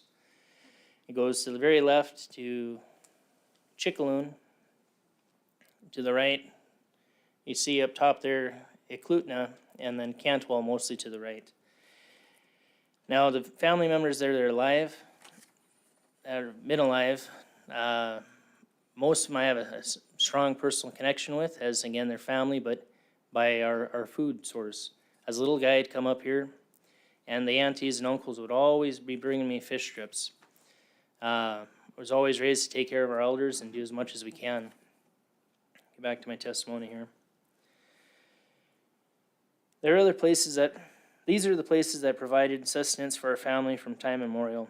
Our families have always had enough. Most of the time, we waste nothing. Then the road system came through, largely paving on many of our traditional hunting trails. Now today, our 8 Otna villages are all located on major road systems. With this came, pretty well documented, increased competition for our food sources as hunters that have not traditionally hunted on our lands are constantly caught trespassing, going over our lands and the games that we're looking for. The first time that I testified to this board was probably about 10 years ago. There was a meeting with Otna Inc. and a few state officials. I waited till non-Otna people were gone, and I said my piece. I was asked to come to this building for the first time again, I think it was about 10 years ago, about our lack of being able to hunt. A dear, and this was for this purpose, a dear late uncle, well, he was alive then, but of mine who had successfully harvested a moose every year for over 40 years was not able to do that last year because of how run our lands were. This is again in the early days of the community subsistence hunt. The trails that he would hunt on Otna lands were overrun with illegal trespassers, and we find that commonly now. Constantly go back on different families' land where there are double gates. I'll try to speed through this here. To eliminate the community hunt would greatly hinder our ability to have a reasonable opportunity for our customary and traditional needs to obtain the game we need. Shuka Elsa Nickley, my grandma from Cantwell, told me that when she lived as a little girl, moving from Valdez Creek to Cantwell, they were still nomadic back then, that they always had enough food. Everyone in the village always had meat, and when it ran low, somebody would go out and get something, typically a moose or a caribou. They'd also eat rabbit, sheep, grayling, trout, and porcupines, and amongst other things. The long customary and traditional ways of our people hunting on our lands has sustained us and will continue to sustain us as long as we are allowed to continue to hunt. In following with our Otna traditions, I gave away every bit of my first moose and caribou. Picture here. My oldest daughter, there we go. My oldest daughter gave away her first grayling. I asked her who she wanted to give it to. She picked my grandma's cousin, just six months older than my grandma. It's a very sweet moment for them and for us. My daughter, my son, and my youngest daughter, all of our children will be continued. We will continue to teach them our customary ways and how to hunt on our lands and do the best that we can. Please do not take away the community subsistence hunt. Chinanka, thank you very much. And thank you for your testimony. Any questions from board members? If I may ask, there was a comment asked of Willard earlier about the importance of our community or customary ways being taught in our hunting. This picture here speaks to it a little bit. My daughter, again, the oldest, the one that really helps at the moment, they're going to learn everything I learn as I hunt, as we go out.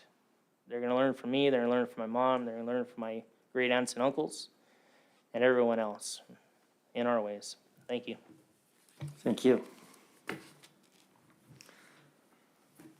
Okay, we can go on to Matthew Block. Matthew?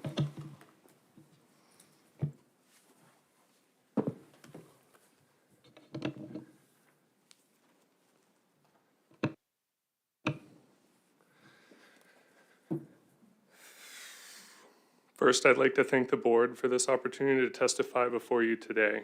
My name is Matthew Block. I have come here to voice my strong opposition to both proposals 210 and 211 to eliminate the Copper Basin community subsistence harvest. I've lived in Alaska my entire life, living a very subsistence style life. Currently live outside of Knik in an off-grid log cabin with my dog team, which we use to hunt and trap. I fish, forage, and grow about 75% of my food for the year. My father has also lived here his entire life, teaching his kids how to harvest and live off the land. His parents were children when their parents moved to Plummer, Alaska in 1935 with the original class of the Mat-Su. My family has been living a subsistence fishing, harvesting lifestyle generation for five generations in nearly 100 years now, which I know also seems like a lot, but also pales in comparison to a lot of these Otna communities who rely on this hunt. I have been coordinating a CSH group composed of our family group and close friends and relatives since 2013. I wanted to express how meaningful this community subsistence harvest has been for our group and how in line with our community first, no waste, and generational subsistence values the criteria of the hunt systems are. I believe the claims of both proposers, Claude Bundy and the Alaska Outdoor Councils, are clearly unsubstantiated by the harvest data put forth by the Department of Fish and Game. As this department reports, this hunt structure poses no conservation concerns. I believe this statement cannot be ignored by the board. The community subsistence harvest has benefited Unit 13 residents, Otna communities, rural subsistence users, and family and communities with generational historic subsistence use since its inception and continues to do so. For example, in 2020, some harvest data I looked up, Unit 13 residents harvested 27 moose under the CSH. Anchorage residents harvested 41 in that same year. The population of the Copper River Basin is about 3,000, while Anchorage is 300,000. So in a place with 100 times the population of harvest, not even twice the moose were harvested. So I think that shows per capita, the CSH hunt drastically benefits the communities it is intending much more per capita than the general harvest. Personally, these hunts have been incredibly meaningful, impactful me, my family, and my community around practicing subsistence and pushing ourselves to do better community hunters, sharing more meat with those without the ability or access to the resource. I would also like to state the simple harvest data breakdown doesn't show the whole picture or the total positive cultural and societal impacts this harvest provides to communities and the continuation of traditional subsistence values. For example, when our group has harvested a moose or caribou, much of the meat goes to the Chickaloon tribe's Yanida'as school, which helps educate the students about the importance of subsistence skills and the cultural and traditional values around harvesting meat. The meat then goes to the students and the families. It is also donated to the Elders Lunch program that Chickaloon hosts weekly for the Sutton and Chickaloon communities. Many of the hides from our community harvest animals have also been used for educational opportunities at the Chickaloon School and the Cook Inlet Tribal Council's fabrication lab. Beyond that, the hunt structure has given me the ability to support my aging father, who's now 71, who no longer is able to hunt for himself and cares for my disabled sister in a home in Wasilla, in other ways that the other hunt structures do not provide, such as group quotas and the beneficiary hunt system. I feel it is very important that the board members take time and read all 8 criteria of the community subsistence harvest very carefully and ask yourself if this criteria is something culturally and socially important before you vote to eliminate this hunt that has been highly established by a lot of the communities out there. A few of the criteria I would like to highlight is the strict meat salvage requirements, which allow for proportionally more meat to be harvested from every animal harvested. And with the additional hunting pressure in Unit 13, I think this is of the utmost importance. Hunters should also be able to demonstrate a pattern of meaningful communal sharing that provides first the needs of the community, group elders, and disabled as identified by the community or group. If anything, I would encourage the Board of Game and ADF&G to integrate more of these traditional subsistence values, meaning sharing community support, less wastefulness, youth education, and more positively influencing hunt culture in the future.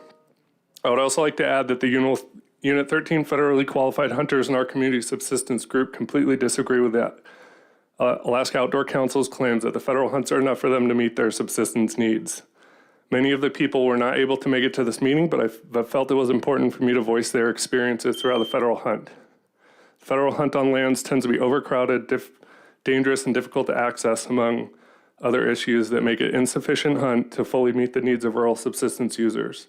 I've heard many horror stories of people shooting dangerously close to other hunters on these crowded federal lands. Many people worried that if the state hunts are eliminated, the overcrowding will only get worse, with only 12% of the land in Unit 13 being federal.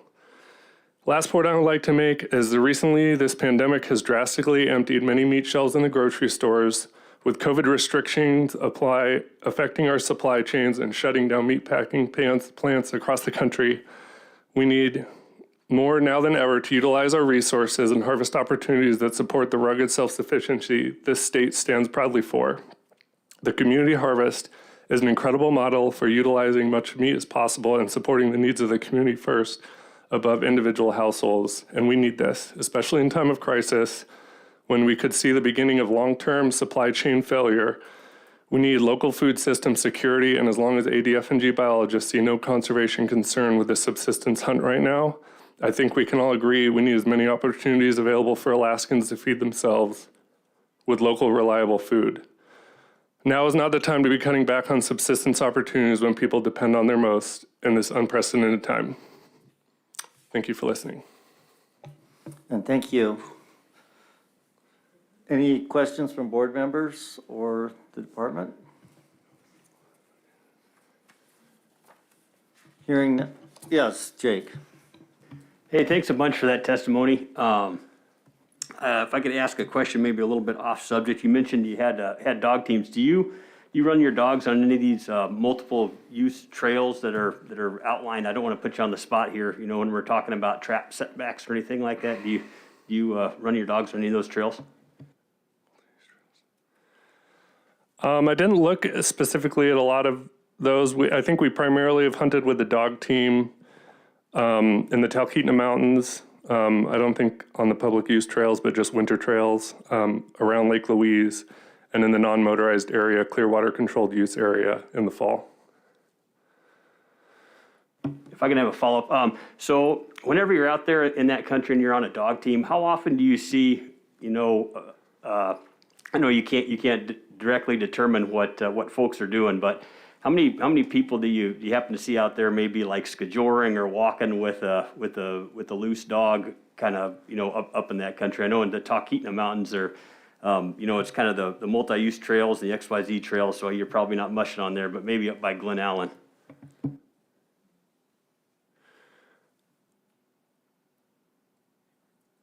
I would say occasionally we see loose dogs. I mean, occasionally we have our own dogs loose on voice command in those areas.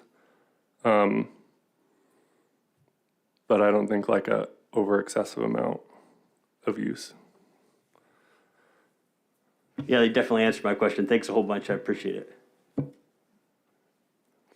Thank you for your testimony. And we'll go to the next person, Mount Nishikan.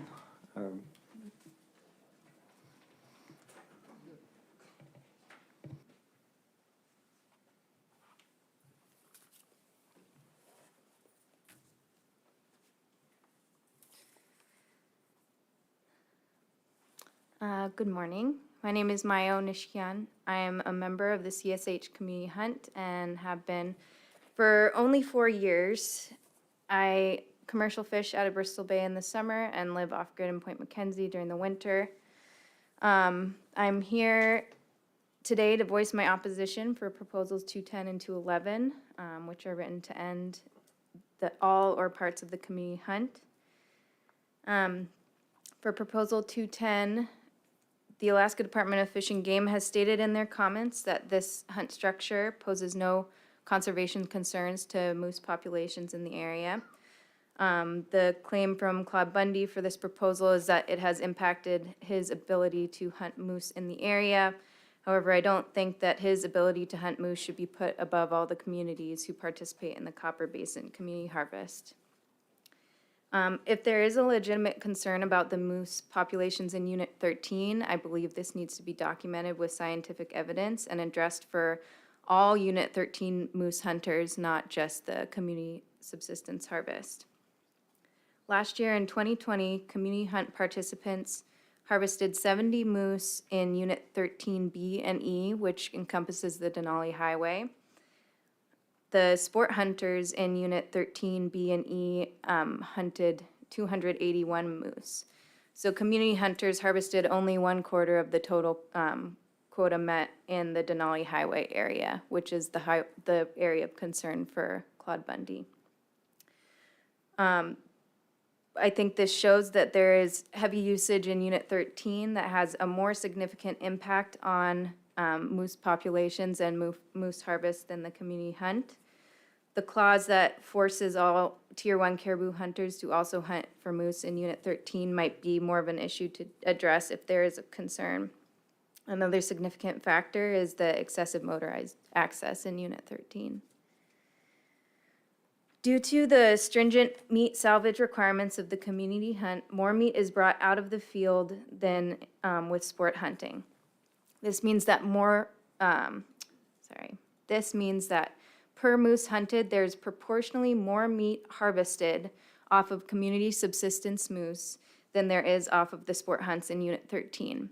That means that less moose need to be harvested in order to feed more people. The community hunt also prioritizes supplying meat to elders and the disabled, teaching youth, and sharing with the community. When one moose is harvested, it is going to sometimes a dozen different households or more, spreading the meat among more people than your typical sport hunt. I'm also opposed to Proposal 211 to eliminate the Copper Basin Community Harvest in its entirety. The Alaska Outdoors Council claims the hunt does not benefit those who it was intended for, which I'm guessing is they mean the rural users from Unit 13. Over the past 10 years, an average of 33.4 moose and 25 caribou per year have been harvested by Unit 13 residents. This means that up to 17,000 pounds of meat per year has been harvested by Unit 13 residents. In general, rural residents have less access to affordable meat, so 17,000 pounds is an incredible amount. There's an even greater impact when you think about the food shortages that have been happening during the pandemic and that are happening right now. Food security for our state, I believe, should be a priority. I would also like to present the board with my personal experiences with the community hunt, which are going to be similar to Matthew Block, the previous testifier.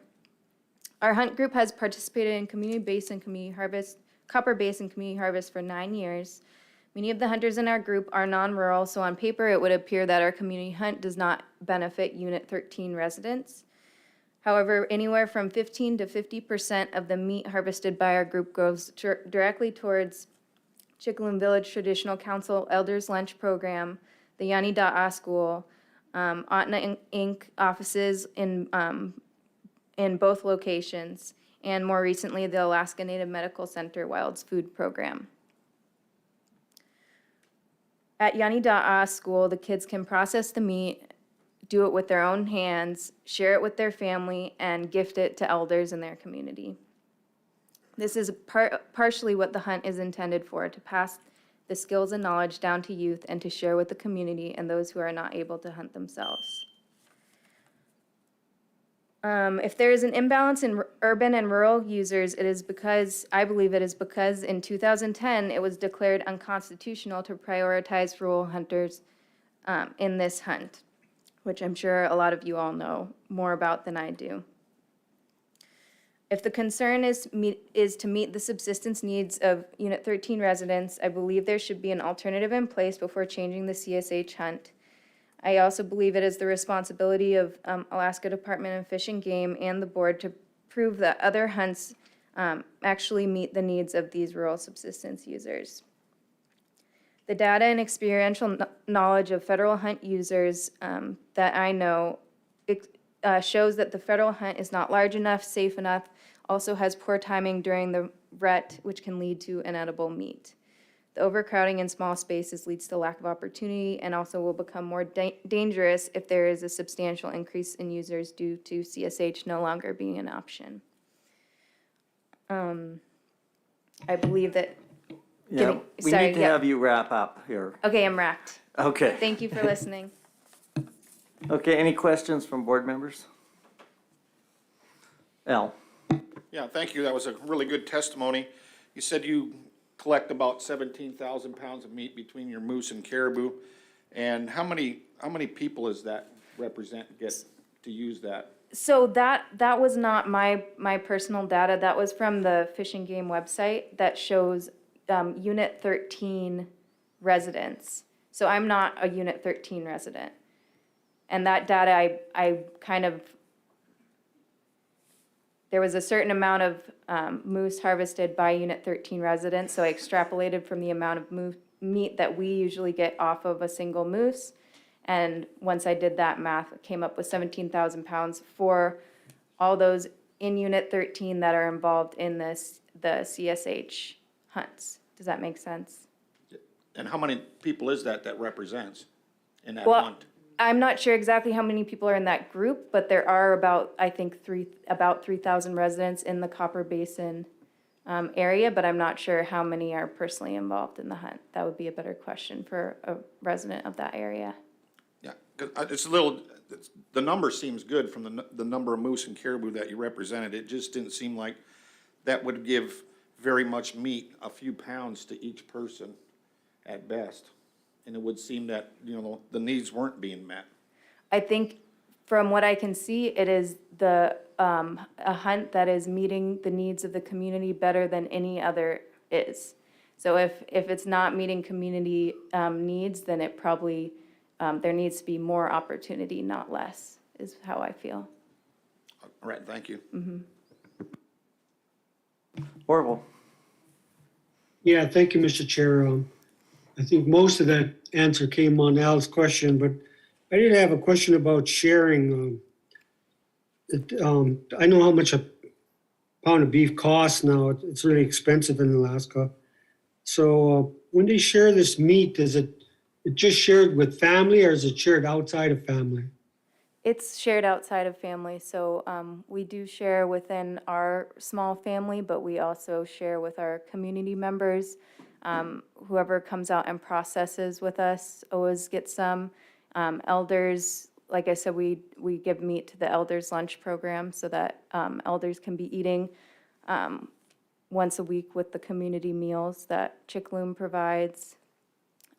We also, so I worked as a teacher at Yanni Da'a School, so I'm not related by blood to anybody in that community, but a huge portion of our meat goes to them as well.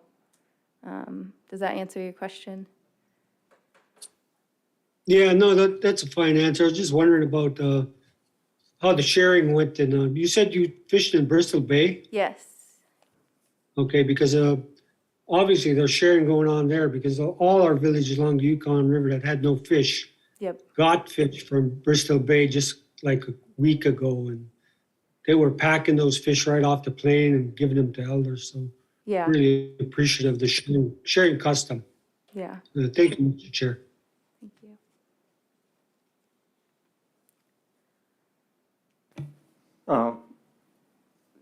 No further questions, so thank you for your testimony. It was great. Thank you. And the next is Ellie Barker.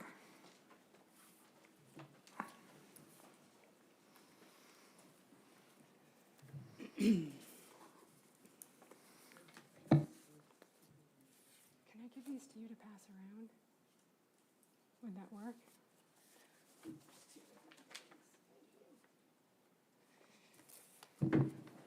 Thank you, Mr. Chair and Board, for the opportunity to talk.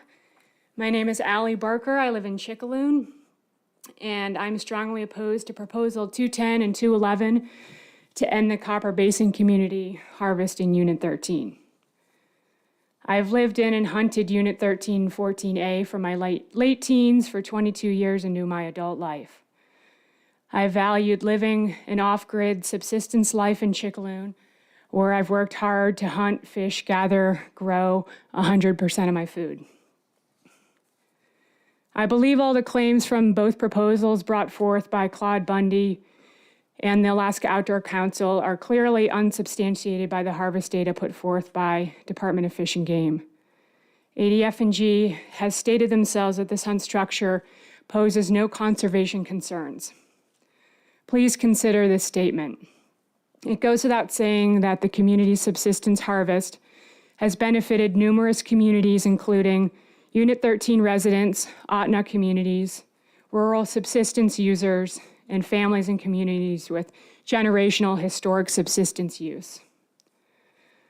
Contrary to Bundy's comments about the rich and abundant wildlife that has provided living in Unit 13, I found it a struggle, actually, to survive living off the land for the last 22 years. In fact, I started raising pigs, chickens, ducks, and vegetables to offset the years when I was unable to harvest wild game during general season on state or federal land. Our state needs strictly managed alternative hunts like the community, like I'm going to call it the CSH, because I say it a lot. So our state needs strictly managed alternative hunts like the CSH that provide a wider range of opportunities to feed our communities.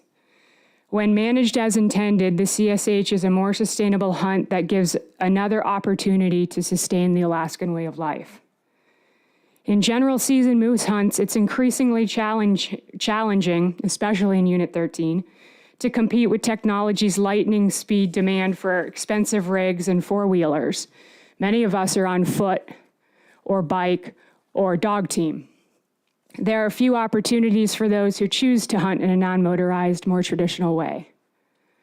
I stand with Alaska's strong identity with living off the land, hunting and fishing for sustenance while sharing Alaska's renewable resources. We need data and science, not politics, to show our best management practices to sustain our moose and caribou populations. I believe Bundy's challenges have nothing to do with the community hunt, but instead the surge of hunters, mostly from outside Unit 13, who want to hunt in Unit 13. And there's two pieces of paper being passed around here with some data comparing GM000, so general moose hunt, with number of hunters, and then the percentage that live in Unit 13, the percentage that do not live in 13. And the other number is for the community, the CSH hunt, again, number of hunters in Unit 13 and number outside of Unit 13. When you get the paper here, you'll see that, and all these statistics, I just did the math, but they all came from Fish and Game and websites and data sharing. You'll see that the CSH hunt has 2 to 3 to 4 times the percentage of people who live in Unit 13. So that's been a concern for this hunt that I've heard for some people. So you can look at that when you get it in a minute. I believe that eliminating the CSH hunt does not relieve the pressure, but instead rids one of the most unique ethical hunts that provides for families beyond the number of tags. I want to talk about my experience being part of the community subsistence hunt. This hunt, more than any other, embraces and values Alaskan ethics, including community, taking care of each other, sharing, using every part of the animal, which ensures the meat positively impacts more households. And I won't go through the sharing again because Mayo and Birch already did. The strict meat salvage requirements mean our hunt uses meat more efficiently, feeds more families, and eliminates waste. The current harvest data doesn't tell the entire picture. From firsthand experience, I can tell you the benefits of one hunter in a community group harvesting one moose goes far beyond a normal general season. I think timing-wise, I should probably focus on, well, let's see, in the CSH, one moose, we mentioned this, is shared with up to 10 families. The hide is used for teaching traditional skills. The bones we make into bone broth, scraps canned for dog food. How much time does that mean I have? That means no. you're out of time, but you can go ahead and conclude what your current thought. Okay, my current thought was because I live in Chickaloon, obviously I can hunt federally, and I really want to make the point that the federal hunt is not sufficient to feed my family. It's common for my neighbors to travel long distances to a small postage stamp of federal land to compete near road corridors for sparse caribou. The federal hunt has always been a backup hunt and more challenging hunt compared to state hunts. The federal land hunts are small, overcrowded, dangerous, and difficult to access. There have been many situations where my husband and I have literally almost been shot while we've been out there hunting. We're waiting for a caribou and someone comes running by with a gun, running by trying to shoot an animal that's running. I mean, it really is not well managed and very challenging. And I mention that because I feel very strongly about keeping the CSH hunt to have those opportunities, because it is run well when we stick with the criteria. So if I just want to make sure that you can look at those two pieces of paper that you get. Did you all get those? We will get them in an organized fashion at some point. Okay, I'll just tell you what's on them. One shows the map of Unit 13. The small orange boxes are the federal, where you can federally hunt. You'll see it's very small. And then the other one shows all the data for the CSH hunt versus general season moose for who benefits in Unit 13. Okay, any questions from the committee members? I think he was told to, oh, Al has one. Yeah, thank you. On the regards to the federal hunt, about a year ago, the Federal Subsistence Board closed a considerable portion of Unit 13 along the highway down there to non-federally qualified people. Do you appreciate that, and did you get any advantage out of that? No advantage, not yet, not that I see. I mean, I think that every year there's literally, like when I say a postage stamp, if you look at that map, you'll see that there's these little pockets. So they're trying to move everything around to make it work better for everyone, but it still doesn't, and it's a really hard place to use and too crowded. Thank you. Ryan? Thank you, Mr. Chairman, and thank you, Ally. I'm just curious, do you have any insights on what you think you're seeing as far as bear numbers out there? I'm not a good person to ask about that. Fair enough, thank you. Any additional board questions? If not, thank you very much for your testimony. Thank you for the opportunity. And we can go to Sterling Spilinek.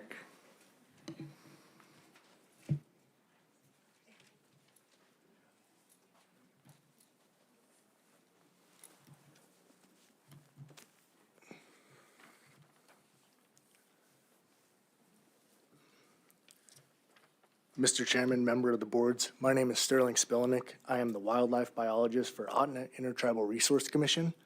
I'm here today to speak specifically to Proposal 69 and 218. As you heard yesterday from Dr. Jeff Stett's presentation, that there are multiple brown bear studies being conducted within GMU 13 to estimate density and abundance. The collaborative project between Otna Intertribal Resource Commission, Otna Incorporated, Alaska Department of Fish and Game, and the Alaska Cooperative Fish and Wildlife Research Unit has collected 2 seasons of genetic samples on brown bears through hair traps throughout Game Management Unit 13. This upcoming season, we plan to expand upon the figure that I've presented to the board today with the goal of estimating the density point index through spatially explicit mark recapture modeling. This data, in conjunction with the research Nick Demmin will also be conducting, should provide a precise estimate of abundance and density for brown bears. I ask the board to oppose Proposals 69 and 218 to increase the allowable harvest of brown bears within Game Management Unit 13 until the research is complete. Not only is there no data present to support this change, but it will also have detrimental effects on the research I mentioned earlier. The collaborative project relies on obtaining genetic samples from multiple locations to estimate range and movement. An increase of harvest could reduce samples obtained, affecting the precision of the estimate. We are not against bear harvest by any means, but we want the decision to be based on sound science to ensure a healthy population. By the next Board of Game cycle, we hope to have a peer-reviewed document that then can be used to inform the management decisions. Moving on to Proposal 209, to increase the allowable harvest of bison in Units 11 and 13D. I believe this proposal should be opposed for the following reasons. To my knowledge, there have been no studies quantifying the carrying capacity for this herd. In addition, there is anecdotal evidence from pilots and locals of bison expanding their range south, indicating the herd is expanding its range. Bison were introduced into this area at very low numbers and continue to grow and expand, leading me to believe that there is no need to increase harvest unless the habitat or body condition of the animals says otherwise. Lastly, I would encourage the board to base your upcoming deliberations and decisions for all proposals on the sound reason and the data that is available and provided. Consider the management implications and what is best for a healthy and thriving ecosystem to ensure the resources are available for future generations. Thank you for your time and consideration. Thank you. Questions from board? Al? Yeah, thank you, Mr. Chairman, and thank you, Sterling, that was great. Proposal 209 and not wanting to increase the harvest on that. You can still expand a herd and grow a herd and increase a harvest, by your harvestable surplus, because if your herd is expanding and growing, you're gonna have a higher harvestable surplus. And so thus you could still add a few more animals to your harvest quota. And so I was wondering why you might not want to see more opportunity with still increasing the herd capacity. Without knowing what the carrying capacity is, you don't actually know what the harvestable surplus is. In addition, the proposal asks to double the amount of permits available, and I think that that's too far of a reach. Would you be comfortable with less than double? Yes, but the main concern that isn't being addressed is that most of these bison are on private lands, and the private landowners have not been consulted in this as well. Thank you. Lynn? Thank you, Mr. Chair. So on your bear study you guys are doing, is that Unit 13 wide or just specific areas? Correct. As you can see in the figure above, we have 12 clusters, and within each of those clusters, we have 9 sites. And so the whole point of the study is to get bear samples at multiple locations so that we could get approximate home range sizes and movements. And without the multiple locations, it will not become precise estimates. Okay, so you're basically surveying all the subunits, A, B, C, D, and E. Correct. So Perfect, okay. in each one of those, so let's take cluster 1, for example, there's 9 sites in a 3x3 grid pattern inside of there. And it's essentially a mark recapture study with a known distance between the site locations. Great, thank you very much. Any further questions from board members? If not, thank you very much for your testimony. And we can go to Linda Pete.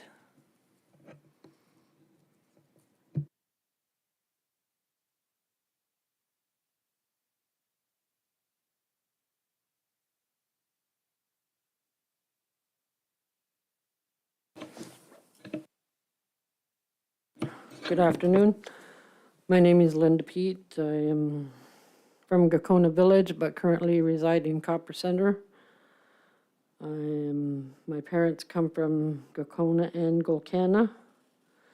I am the Jushu clan, which is a Caribou clan in the Atna region. I would like to say that I'm in full opposition of eliminating the community harvest hunt. I was, when the hunt was created, I was a part of the Otna people attending. And it was, we thought it was a good outcome for it. But then it ended up in a lawsuit where it had to be opened up to all Alaska residents. So it's a benefit for the people. It gives us opportunity to harvest moose and caribou. Maybe some of us aren't as lucky as other people to harvest a moose and caribou. But that's the way it goes. It's better than it used to be. It gives the younger people opportunity to hunt. Earlier, you asked my husband a question about the youth hunt. I think the way you asked the question, you confused him. We teach our younger people how to hunt. We don't create other hunts to teach our children. There's opportunities out there already that's available for them to hunt. I'm in support of the 59 and 53 to increase the bag limit for caribou and moose. We've been at 100 moose for how many years now? The hunt has grown, more groups. You know, measly little 100 moose ain't gonna do much for everybody. So that needs to be taken care of. And when the community harvest hunt was formed, it was based on the 8 criteria. And that's not how the department does it now with the groups. I don't see anybody proving their 8 criteria. The other few ladies that spoke of that too. We had to prove ourselves from Otna people to get this hunt. We had to prove to you, the Board of Game, that we share and do all this. It's documented in the past meetings, but here we are, again, here, fighting for it. I don't know why we have to continue to fight for our right to hunt and fish. The department never supported the community harvest hunt from the time it started. So, I'm not in supporting creating any kind of hunt until, you know, that all the subsistence needs are being met. And the board, you guys asking questions about federal hunt and all that. The subsistence priority in Alaska isn't you shouldn't try to push your responsibility to the subsistence hunters on federal hunt. It's the state of Alaska's responsibility to provide reasonable opportunity. Excuse me. There's only 6% of federal land in Unit 13 out of the big land mass. That's not much. And if the state of Alaska would relinquish the non-selected lands that they have, that would provide a great opportunity for federal hunt. It's a true statement. And the comments that Otna Inc. and Otna Intertribal Resource Commission submitted are on behalf of the villages, 8 villages, and the 2,000 shareholders that Otna has. So I will say it again, our subsistence needs aren't being met. Some people get their moose, some people don't. So, thank you. And thank you. Questions from board members?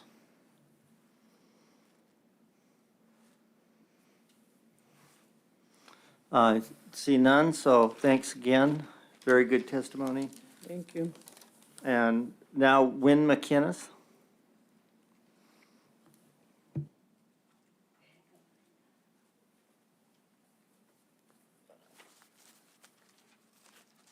Thank you for the opportunity to speak today. My name is Wynn McInnes, and I'm from Palmer. I've been trapping for about 7 years. I really enjoy it. I do it pretty much every week. I'd like to speak in opposition against Proposition 199, which would apply a 50-yard setback to many multi-use trails in the Mat-Su Valley. I oppose this proposed change for several reasons, one of which is far too broad. There are no exceptions for elevated traps, submerged traps, non-baited sets, small traps, snares with relaxing locks, none of which pose a legitimate threat to pets, which is why this proposal is being proposed. Even within 50 yards, submerged traps, all those do not endanger pets or people. Also, the number of trails that would be affected by this proposition is vastly disproportionate to the number of pet trapper conflicts that occur. I believe that 5 conflicts were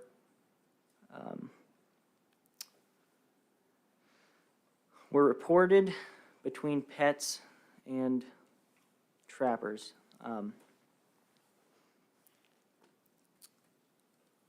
Instead of focusing on the areas in which these incidents occurred, the authors exploited these instances to limit trapping on over 200 trails, which is an uncalled for reaction to the cases at hand.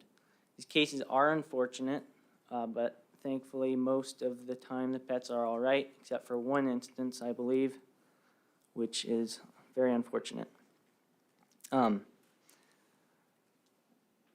This reveals a lack of knowledge, I think. The failure to include exceptions for elevated traps, submerged traps, all that, I believe that it is from a lack of knowledge of trapping, which is, I believe that it needs to be, if legislation is passed for limiting trapping, I think that it should be written by people who know something about trapping. Secondly, enforcement would be very difficult due to trails moving over time. Most trails are not permanent, nor are they marked, but are in a general area and move. They move due to snowfall and use. Thus, trappers could be legally trapping outside of the 50-yard boundary at the beginning of season, and depending on the change of the trail, would be in unintentional violation, requiring them to move sets. This is extremely time-consuming and not feasible in most scenarios.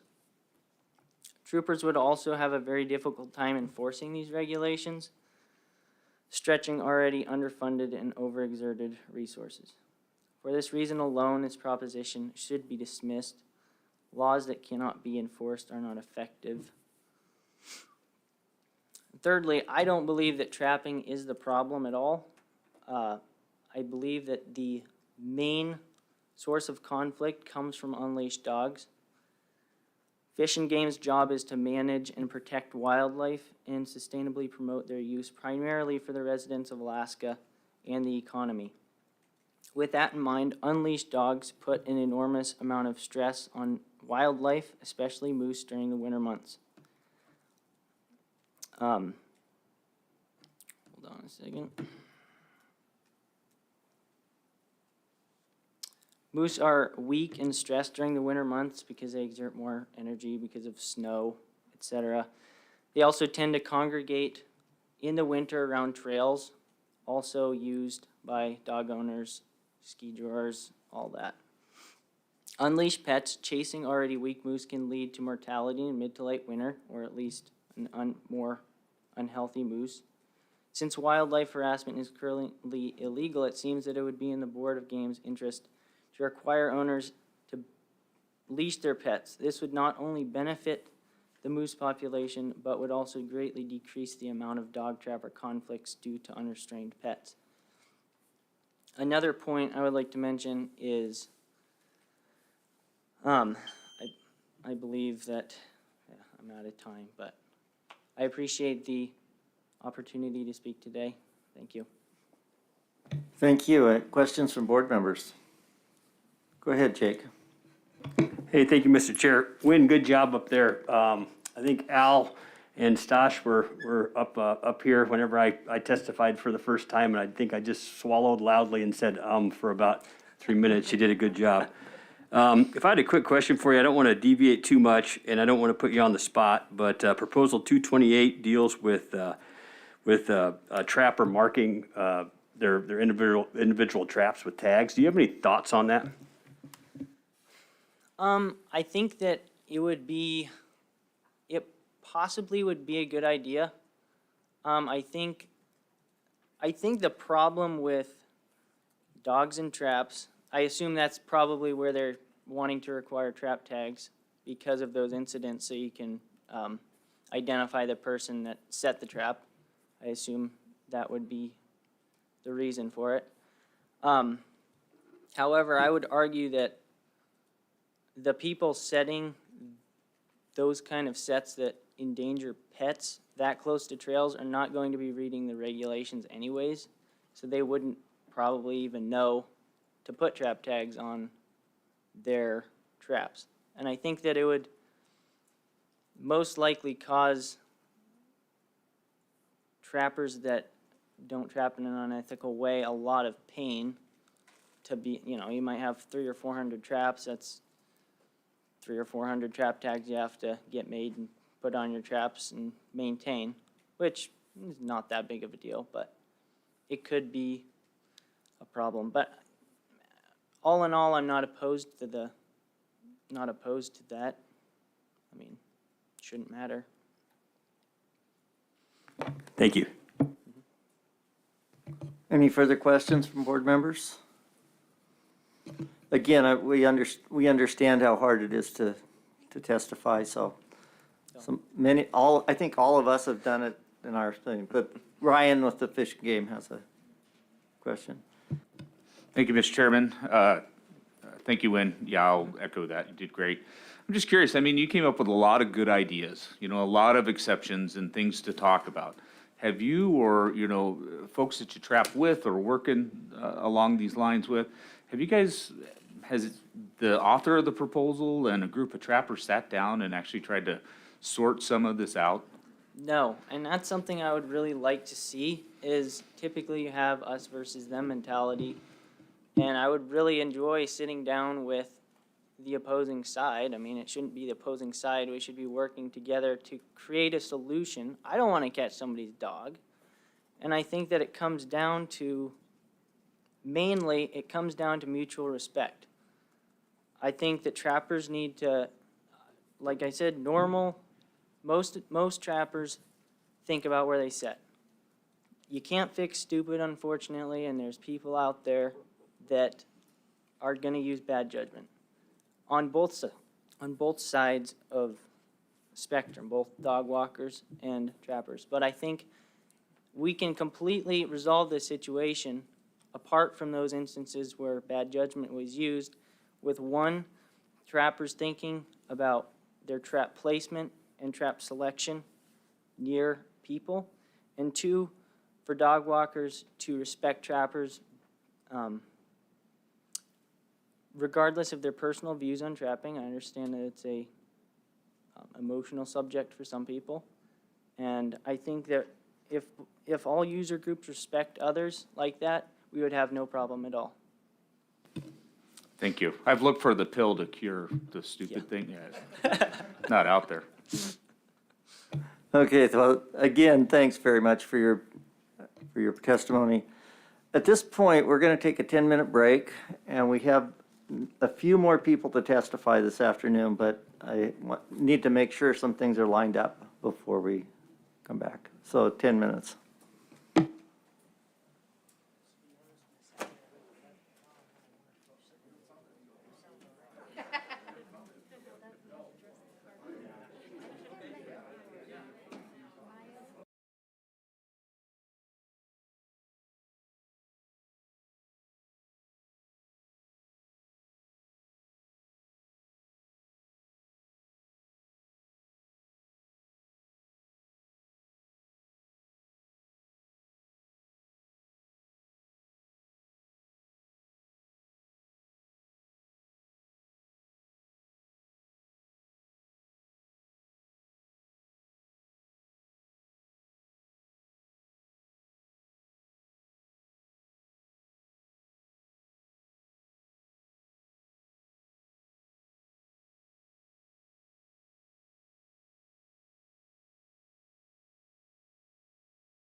unanimously opposed that.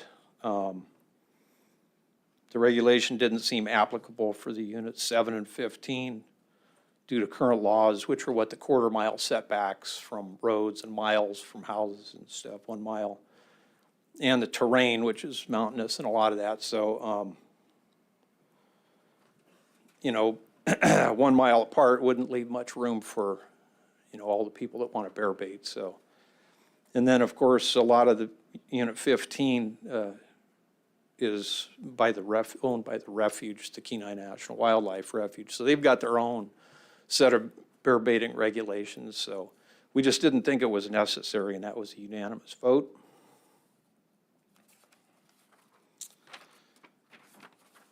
The other bear baiting proposal was Proposal 198. No bear bait stations within 50 miles of a cabin.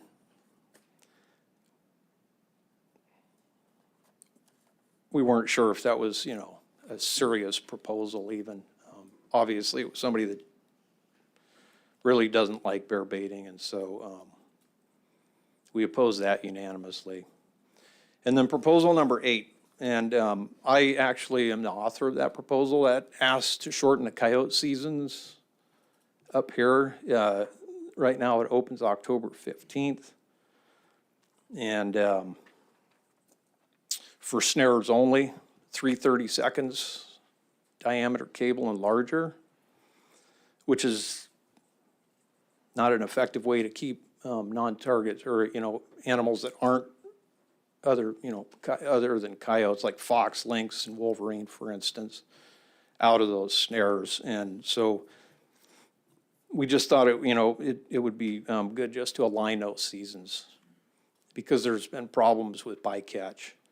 And it's kind of hard to trap for coyotes, even with snares, even with the 330 seconds, and avoid some of these other animals. And so it just seemed to make sense to align those seasons. And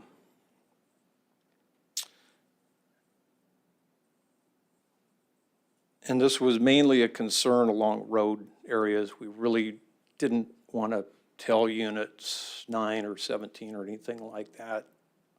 We weren't familiar enough with any kind of situations out there that, like we've seen here. And the other thing about that is that there's more bears out still then. And, so a bear walks through a snare, and that's not a good thing either. So by the time the trapping season's open, November 10th, there's a lot fewer bears out. So anyways, that sums that up. And the AC would like to thank you guys for your time and commitment. We don't spend near as much time as you guys do, so we do appreciate that. And so that's all I've got to say on that. Any questions from board members for the AC? Yeah, thank you, Mr. Chairman. Thank you, Tom. That was sweet and short. Proposal 9 was extending the wolf trapping season in 13 and 16, and you were opposed to it. A lot for really good reasons: green belly, poor fur, denning. I was wondering why maybe your AC didn't take up, I believe it was proposal 30 on unit 9 and 10 with the trapping season going well into June. Well, probably because we didn't pay a lot of attention to it, plus it's sort of peripheral to the Cooper Landing area. We're more focused on what's going on in Unit 7 and 15 down there on the peninsula than up in this area up here. And the only reason that I brought up Proposal 8 to the AC was because I wrote it myself. So I guess there was a little self-serving there, but also I would like to explain that I also intend to put in a similar proposal to this for the Kenai, which also has an early coyote season next go round. That's going to be the next cycle next year. So that was another reason why I wanted to bring this proposal to the Cooper Landing AC, was to kind of familiarize themselves with what's going on. And because I intend to put in another proposal just like this for down there. My question was on proposal 9, which was units 13 and 16, was extending, somebody was wanting an extension and you guys were opposed to it for justifiable reasons. So it was out of your area, so that's why I only asked about another unit out of your area. I don't remember even discussing unit or proposal 9. Okay. Was, like I said, the only proposals that we discussed at our December 20th meeting were those 3.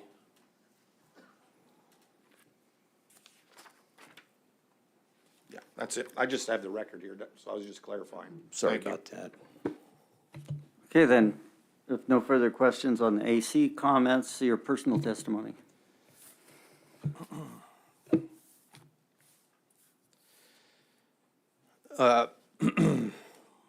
Proposal 199. I'm a trapper, and I've been involved with working committees in the past, years and years ago under Governor Knowles, and it was hard to reach any kind of consensus. We reached consensus on a very limited basis. And I really believe that this thing should go through the ACs. That's the system that's set up. I think we should use it that way. If the Matsu ACs could have been brought aboard on Proposal 199, might have been able to get some kind of a middle ground going in there, but I think that's the way to do it. So I'm going to leave that at that for now. The bird parts, the goose and swan salvage stuff for trapping bait. You know, I was raised not to waste meat, and I really respect the comments that you heard earlier today.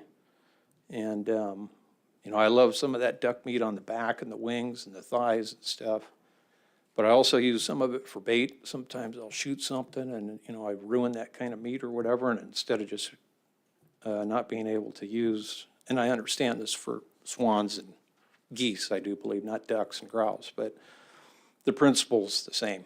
And so the person asked for compromise, maybe if you could limit it to Western Alaska and not the rest of the state, because I think a lot of trappers like to use bird parts. It's good martin bait. So anyways, I think there's a happy medium there. Trap tags, Proposal 228. You know, I don't want the troopers, and I don't want to go toe-to-toe with the troopers or anything like that, but I don't want anybody messing with my traps.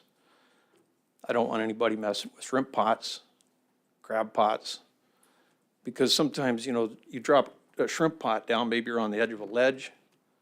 It's 500 feet here and it's 800 feet over here. Somebody pulls your shrimp pot up, drifts away on the wind and the tide, they drop it back down. Now the thing's just floating off. So similar to that, well, in shrimp gear and shrimp and crab gear, you know, you're using maybe 2 pots or 3 or 5 or some really limited number. Trappers might use 300 or 400 traps. I've never used that many. I've had as, you know, maybe 100 traps and snares out at a time, so that's a lot of tags. I've trapped down in the Kenai National Wildlife Refuge, excuse me, where there's trap tag requirements. And the refuge enforcement guys would come around and check for trap marks. And so we had found where the wolves had run a cow moose off a cliff and they were feeding on it. So we set a few snares. Well, the refuge guys came, found it, checked it out, left a business card on the snare where it's attached to the tree. Well, this is not the kind of thing that we're really looking for. You know, that's not going to help the wolf trapping. They probably realized, well, these guys are going to see that we were here. And then so we expanded our trapping to another area. And guess what? We forgot to mark those snares. So we got all of our snares back in an evidence bag from the feds. And they said, well, we figured it was yours because we knew you were right over here anyways, because down there you have to give them a map of where you're trapping. So they knew it was our stuff. Yet they picked it all up anyways just because we didn't have the mark on there. We were out of line. They let us go. And so anyways, it causes problems. I don't want anybody messing with my stuff when it's out there. You know, just for the sole reason of looking for a trap tag. If there's some other issue, then that's fine. Now, the troopers have sealing records. I've been trapping the same area for a long time. One year in March, way after the marten season was closed, I get a call, state of Alaska. It's a Sunday morning. It's the troopers. Hey, we want to talk to you about trapping marten out of season. I said, I pulled all my traps. And they said, well, I said, where? And he told me, and I said, well, I've got pictures of some guys trapping in there. Some guys had been trapping. I saw it. I set up a trail camera. I got some pictures. And the troopers were able to use those pictures and cite these guys. So they've got other ways of going about it other than just trap tags. And I've got some other comments for that, but I'll respect the time limit. Well, thank you for your testimony. Questions from board members? Al? Yeah, thank you, Mr. Chairman. Thank you again, Tom. You've been involved with this process for quite some time.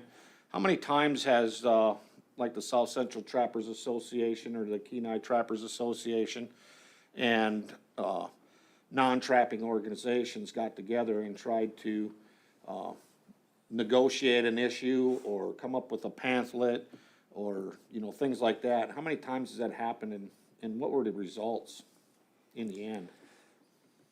Most of our outreach is with Shared Trails presentations where we educate people on what to look for in a trap line and actually show them how to release traps and stuff. I've personally been involved with, well, like I said, that working committee under Governor Knowles that the Board of Game asked for. That was a long drawn out affair. We didn't get too far with that. But in Cooper Landing, there was some lynx seasons and somebody's dog got caught in 2013. And I sat down with a guy and who was the main guy pushing a proposal. I got out a map, talked to him for 3 hours, drew some lines on a map, and he formed a committee with some other people. And he said, well, the committee will never go for this, so you have to compromise. And I said, well, that's all I've got for you. And so that kind of ended right there. I don't know how many times, and exactly all the efforts that have been made, but, we've worked with the Matsu Borough. We've created signage, put up a lot of signage. And the signs that we put up in some of the hot spots around Cooper Landing where there were incidences, I haven't heard of any more incidences since we put the signage up. So that was actually one of the consensus points that we reached on that committee years and years ago was signage. To educate people, raise awareness, and try to reduce conflict. So I'm afraid I can't answer you exactly how many times, but there's been a lot of effort through the years. And I think we're getting pretty close. But like I said, I'd like to see this sort of thing come through the ACs, ideally. The former chair of the Board of Game pointed out to me that that's really the best way to go. And I think it is. And so anyways, look for something coming from the Cooper Landing AC this next go round on a couple different levels. All right, yeah, thank you, Tom, and thank you for driving all the way up here. You're welcome. Thank you. Any further questions from the board? Thank you very much, and it is a nice long drive from Cooper Landing. Probably, how was the roads? Well, there was a lot of standing water on the road between Portage and Girdwood. And then as you're coming down the pass, there's a lot of that washboard icy stuff that wants to send the truck sideways and towards the Hope Cutoff. But driving it in the daylight's a good idea right now, I think. Yeah, I think so too. Thank you very much. Next, Karen Linnell, would you like to give your testimony? You were signed up for tomorrow, but you're here and you said you could testify today.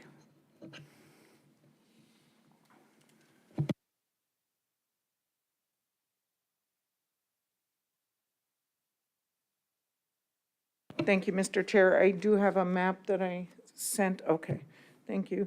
For the record, my name is Karen Linnell. I live in Glen Ellen, but I'm from Chistachina near the headwaters of the Copper River. I'm here to speak to proposals that affect the Copper River Basin.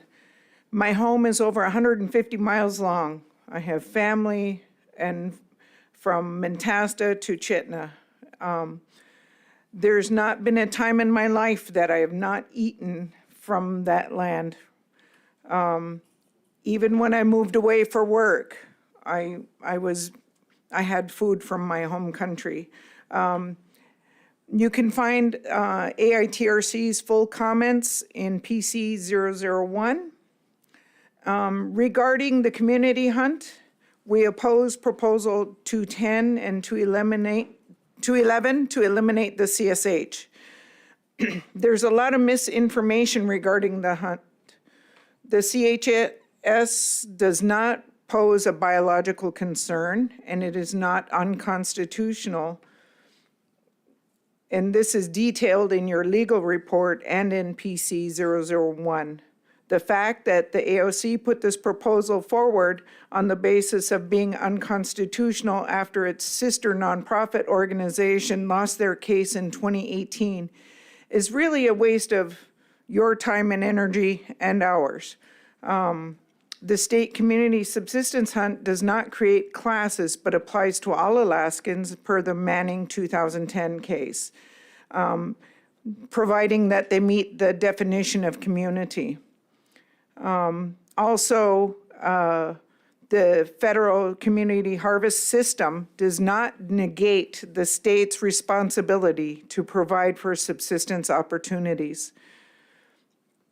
We support Proposal 53 to increase the caribou quota to 500, and the Proposal 59 to increase the quota for any bulls to 150 for the community subsistence hunt. The original quotas were established and based on the 8 communities that formed the CSH.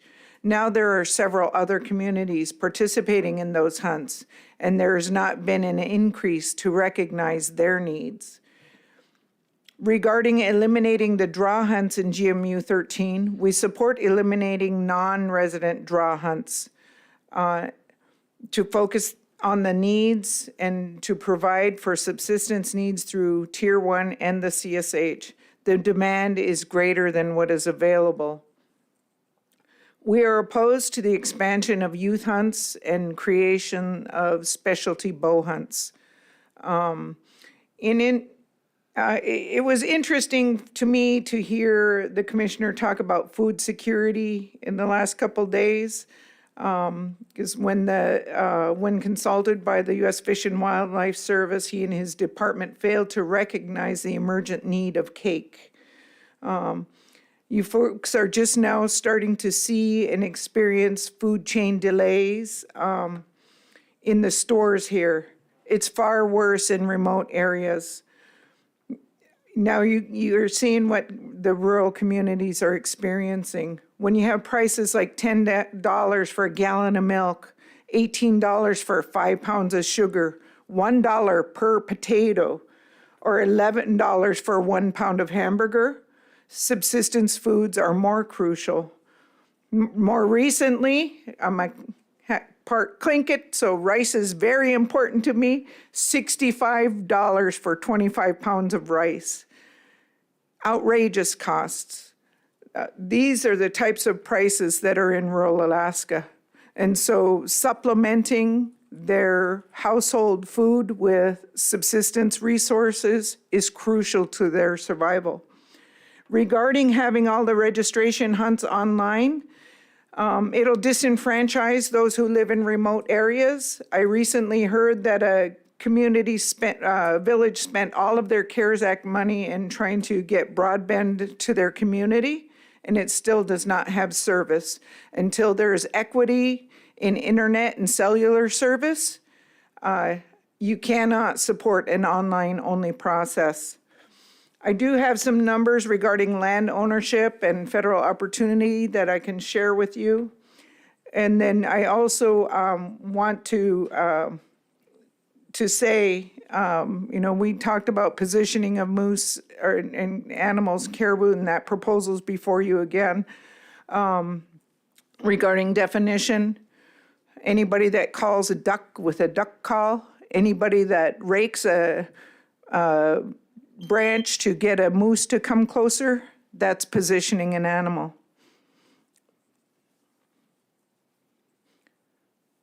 My time's up, but I do have some numbers regarding federal hunt opportunities, if you'd like them. Go ahead and finish it. Okay, Finish up. so in the map you see there, that's the land ownership pattern for GMU 13 in the center. The red outline is the Otna Traditional Territory. The red checkerboard is Otna. The dark blue and the light blue are state. The dark blue is state selections. They do not have title to it yet, but they still manage the resources. The yellow is BLM lands, and the pink is National Park Service. The purple in the upper right-hand corner is the Tetlin Wildlife Refuge. In that 13A, there is 0.29% federal lands open for hunting. In 13B, 3.25% of GMU 13 is open for federal hunt. 13C, 0.21%. 13D, 0.72%. 13E, under BLM, 2.04%. And the Park Service, though, for those that are eligible for Cantwell, is an additional 600,000 acres or 4.4% of the entire Unit 13.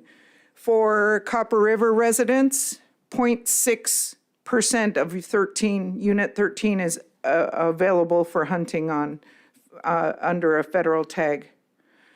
For Cantwell residents, they get 8% of Unit 13. So it's not an all or nothing. People from the Copper River Basin, from Mentasta down to Chitna, including all the non-native communities, are not eligible to hunt in Denali National Park. And so those folks get 6.7 roughly % of land to hunt their federal tag on. And that's those little yellow spots on the Denali Highway. There's a section and then checkerboarded through the Richardson Highway there. Out of Unit 13A and 13B, you're talking roughly 3.5% of the land. And that was the land that was closed to state harvest on federal tickets last with the Federal Subsistence Board actions. As far as number of permits hunted or issued, there were less than 3,000 permits issued under federal permits, and that's 2 per person, so roughly about 1,500 people, and a majority of those come out of Delta. For the Otna Intertribal newly established hunt, with the late start and with COVID, we issued 40 moose permits and 80 caribou permits, and 0 moose were harvested and 0 caribou are harvested to date under those permits. Well, thank you for the numbers, and we do have some board questions. Go ahead, Lynn. Thank you, Mr. Chair. So Karen, everybody's from the local area up there is testifying against 210, 211, but nobody's mentioning 213. Do you have a thought which would remove the requirement for Tier 1 caribou hunters to hunt moose in Unit 13? You know, originally, and when this came through, it was presented to us as a way to kind of mitigate the overwhelming participation in that hunt. And I think, personally, that the separation of the hunts would be better. Maybe we'll get less taking of the moose. folks that get their tier 1 can go elsewhere. A lot of the folks that participate in that hunt, can go anywhere else for their moose. In our public comments, PC 001 AITRC does support 213. Additional board questions? Go ahead, Al. Yeah, thank you, Mr. Chairman. Thank you, Karen. Thank you for continually serve your community and your corporations. On the federal closures that happened last year through the Federal Subsistence Board, did you, that were closed to non-federally qualified people, did you see a benefit to those closures? It all depends on Caribou Crossing, and that's the issue. When the season was open and extended to September 30th in 2020, we didn't see them crossing during hunting season. So this year, with the closure of the tier 1 hunts, we saw more participation and the caribou actually crossing during hunting season. One other question. Do you think, since you deal really well with the Federal Subsistence Board, do you think there's a potential that they're gonna do an extension to those closures? I know that there's a proposal before them, but I haven't talked to them. I think they have a work session, and then they're not meeting until April. Okay, thank you. Stosh, did you have a question? Yeah, thank you. Karen, thank you for your testimony. Just got a quick question about the Any Bull proposal 59. And like you stated, in the originally there was 8 communities with 100 Any Bull. And now what are we up to? You said 14? How many groups or communities? It's upwards of 40 to 70 communities. Okay, and what was it originally? Do you recall? The 8 Otna communities that started the original hunt. And those were vetted and put under public scrutiny by this board and all of the rest of Alaska to get those communities put on the books. Since then, no other community has gone through that process to prove whether they're a community or not. And to me, that's a bit of a bias and process. There's a definition that was developed by this board in 2018 as to what a community is, and the implementation of that definition and using it as a criteria to weigh whether they are truly a community or not has not been used by the department. All right, thank you for that. Any further questions from the board? If not, I'll go ahead, Commissioner. So that last statement's got me kind of interested, Karen. So you don't think that the department or the board has done an adequate job of evaluating the additional communities that are participating in this hunt? You'd like to see those run through the criteria if the community hunt were to continue? Yes, as intended when the proposal was adopted and as stated in the lawsuit by Manning in 2010, that other communities may be eligible, not that they are, that they may be. And the board developed criteria and a definition, and that definition has not been applied to all of the communities that are participating in the community hunt system. So presuming that that's the case, if these other communities fulfill the requirements, you would have no trouble with them participating? No, sir. I want this to be a fair and equal process, equitable process. Okay, thank you. You did ask an elder about the youth hunts, and I seen some on there. The passing down of knowledge and tradition. I recognize the needs for some with the caribou being an easy animal, that early hunt, but expanding it into the regular season or beyond into the rut, I'm totally against. They can go out with their parents. Also, there's some proposals for spruce hen and ptarmigan. By nature, hunting of those animals is the kids' first hunt, and I don't think we need to create one for them. Okay, thank you very much. And again, thank you for continuing your public service and your prior service on the board. Yeah, I do appreciate, you know, your time and your effort. I know what it's like to be on that side, and sometimes it's hard to sit on this side. Just as it was hard for me to be on that side when I had something I thought I should say. So I know what you're going through, and I do appreciate your time. Thank you. Thank you. And at this time, we're going to go to some people who were here and signed up and are going to call in or testify remotely. And I think the first one will be Ken Johns. Okay, can you hear me? Yes, you're coming in very nicely. All right, I am going to limit my my testimony to the repeal of the community hunt back home. My name is Kenneth Johns, born and raised in Copper Center. Currently living in Anchorage. A lot warmer over here, but I'm retired. Served on the state game board in the 90s, and I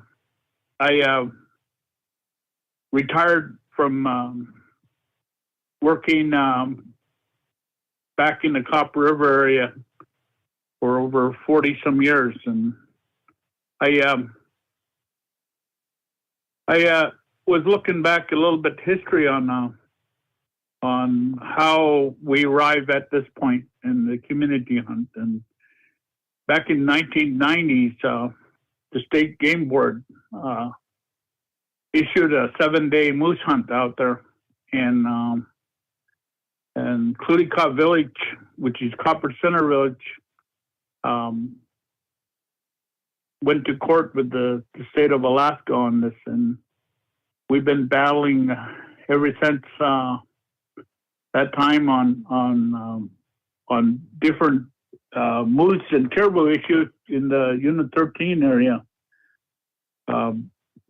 So to make this little short, and Unit 13 is a subsistence area. It's a Tier 1, Tier 2 area. It's been designated as that.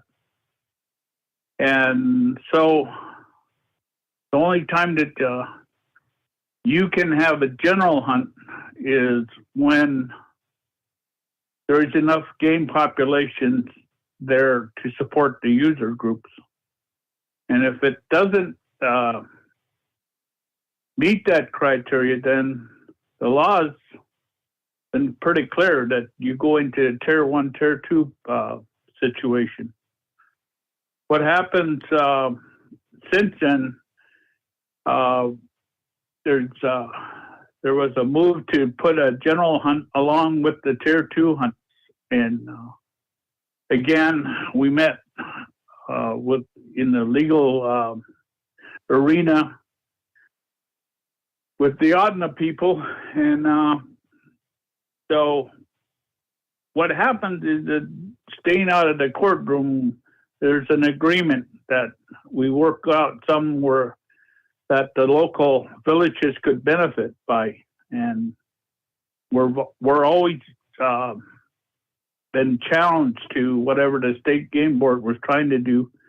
And what they were trying to do is to provide for and meet the Audna people halfway back home in regards to these hunting, just to keep this general hunt alive. So we've been on different sides with the Outdoor Council since the get-go on this. And their proposal is to repeal this. And this doesn't really surprise me because I've said this in the past, and a few people have said this in the past, that Unit 13 is a dumping area for hunters. They liberalize hunting like the caribou. 1 year, they had an open registration hunt, and within 7 days, there was over 4,000 caribou killed. So that was a bad idea, and so that was actually a tier one hunt, and so it's not without controversy back home about regard to hunt, but I only interested in protecting back home the villages and getting their needs met. Any bull is not a sport hunt. Most of the folks back home will take any moose they see, but they would rather have some nice meat moose rather than the horns. That's not even in their characteristics or our traditional ways. But big moose provide really good fat, and fat is a pretty high commodity within a moose for our people back home. And so, having all said that, this move to appeal something that's already been agreed to by the state and the Otna people is going to go back to square one, which means back into court. And this isn't a threat. This is just part of what we've been doing since the 90s. And it places havoc on everybody. So I really discourage board members from going into that arena, because it just creates lawyers get rich by this type of things, and that's all the people that benefit by it, and it creates confusion among the people who just want to fill their tables with moose meat. And so I didn't see any alternative to the repealing, but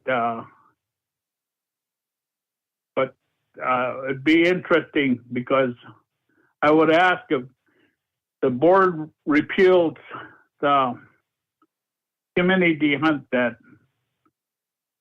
they go right immediately into a tier 2 hunt, eliminate the sport hunt, and go to tier 1, tier 2 hunt, what the state law says.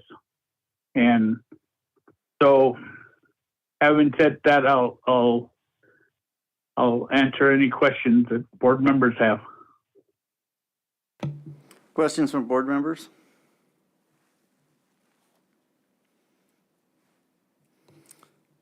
Al? Thank you, Mr. Chairman. Thank you, Ken. I appreciate all that history and your efforts in serving on the board and serving for your community. So if I heard you right, you weren't opposed to going back to the statutory way of issuing allocations, through subsistence, the tier 1 and tier 2 permit, if the community subsistence harvest was repealed. Is that correct? Well, it's that would be if you appeal this, that's where the state law will place us into a tier 1, tier 2. It's not that whether I support or not, it's what the state law says. And that is something that I want to eliminate when I talked about this hunt, is that you either do one or the other, and the one is a community hunt, or you go back to tier 1, tier 2 situation. Okay, thank you, Ken. Any further questions from the board? If not, thank you, Ken, for your testimony. And we'll go now to Nick Jackson.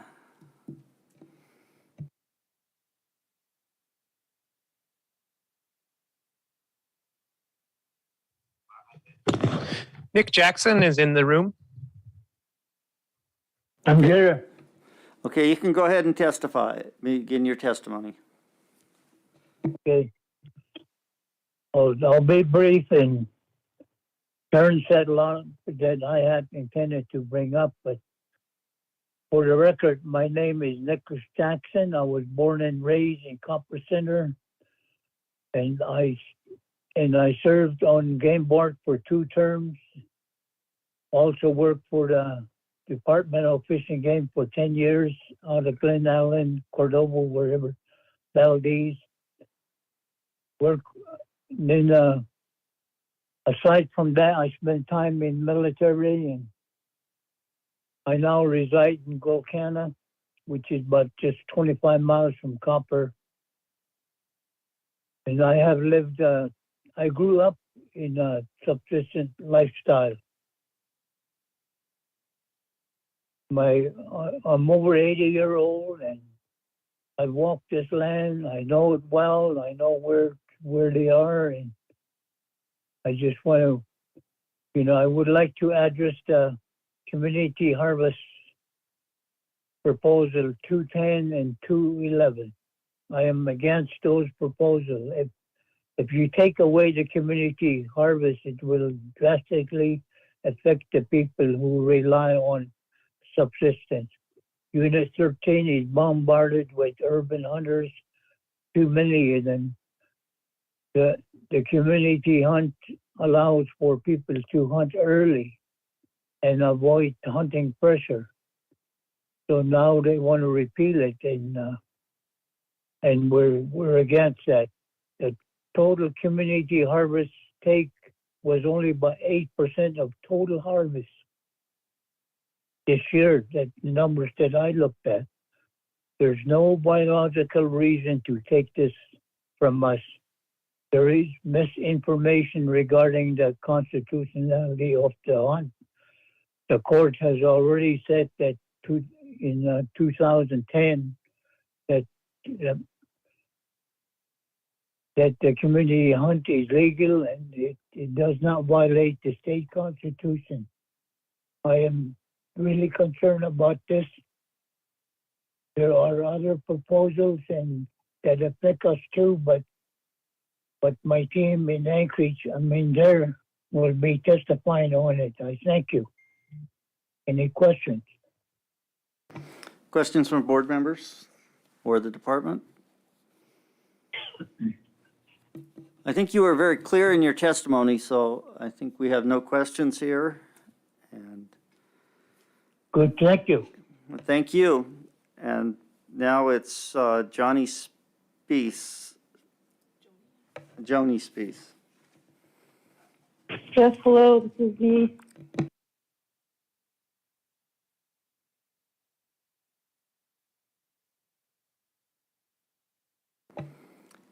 Can you hear me? Yes, go ahead with your testimony. Yes, hello. For the record, my name is Joni Spiess. I'm from Nome, Alaska originally, currently living in the Anchorage area. I have been hunting since a very young age, and I have maintained those traditions, and I'm passing them on to my family in an urban environment. I'm trying to maintain our access to our rural lifestyle, as I said, and I found myself and my family, unbeknownst to myself and my young 13-year-old boy last year, we lost our dog. Unfortunate accident where there was a conibear trap 40 feet off of a main trailhead in Unit 13. We were out ptarmigan hunting at a main trailhead, and there was a conibear trap that was baited with caribou jaw and scented in a main trail area. And we had our dog under voice control as regulations state for hunting in the area, and under current bylaws, that's actually allowed and acceptable in Unit 13. However, I feel that it's a practice that is pretty lax to allow traps to be legally placed in high traffic areas that families and day users can access. I believe that it's unacceptable and that a 50-yard recess should be a minimum requirement for trappers to create a safe environment for all users. I've been, I'm not against trapping. I've trapped myself in the past, and I'm a traditional skin sewer and use furs that are trapped on a regular basis for my business. But I am, however, against the lax requirements of current trappers in Unit 13. And I would be in support of the requirements for traps to be a minimum of 50 yards from main trailhead in Unit 13. And again, my testimony is pretty short. I don't have that much information. However, this practice is, I believe, unsafe for users in that area.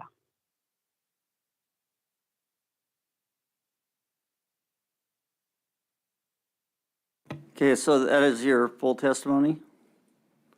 Yes. Do we have any questions from board members or the department? Ryan?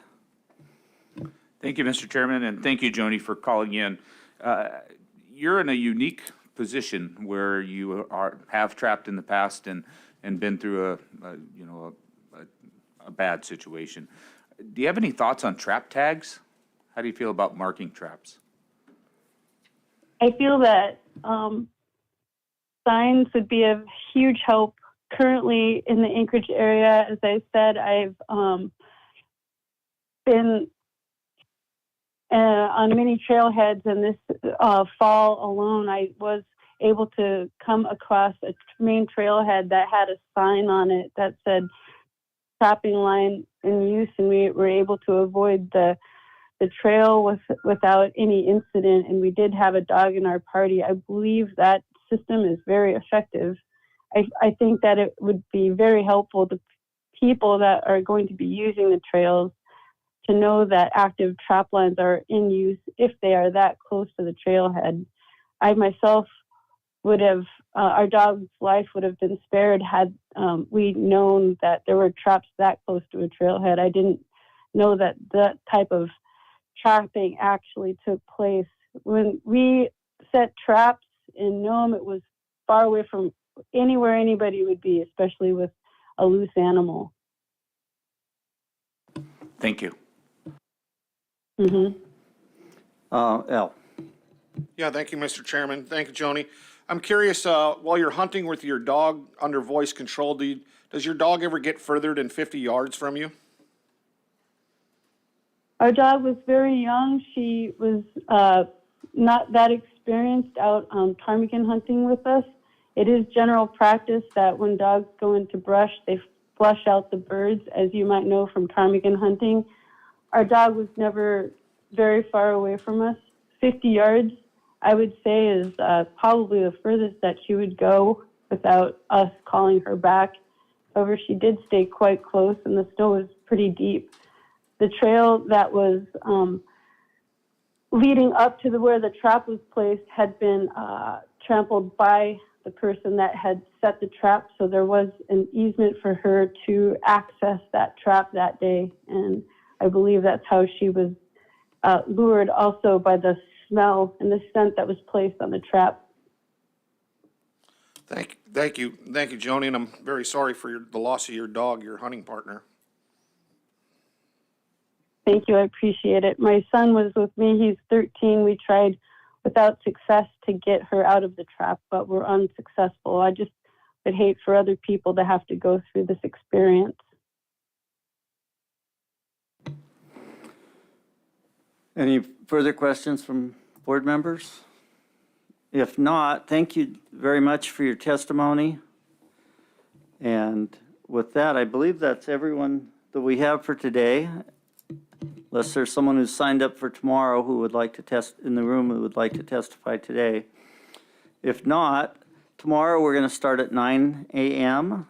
We have a number of people to testify in person, and if we get done within our normal day, we'll start on the rest of our agenda for deliberations.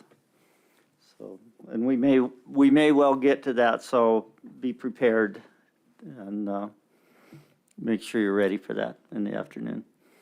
Thank you very much, and thanks to the audience, and we're recessed for today.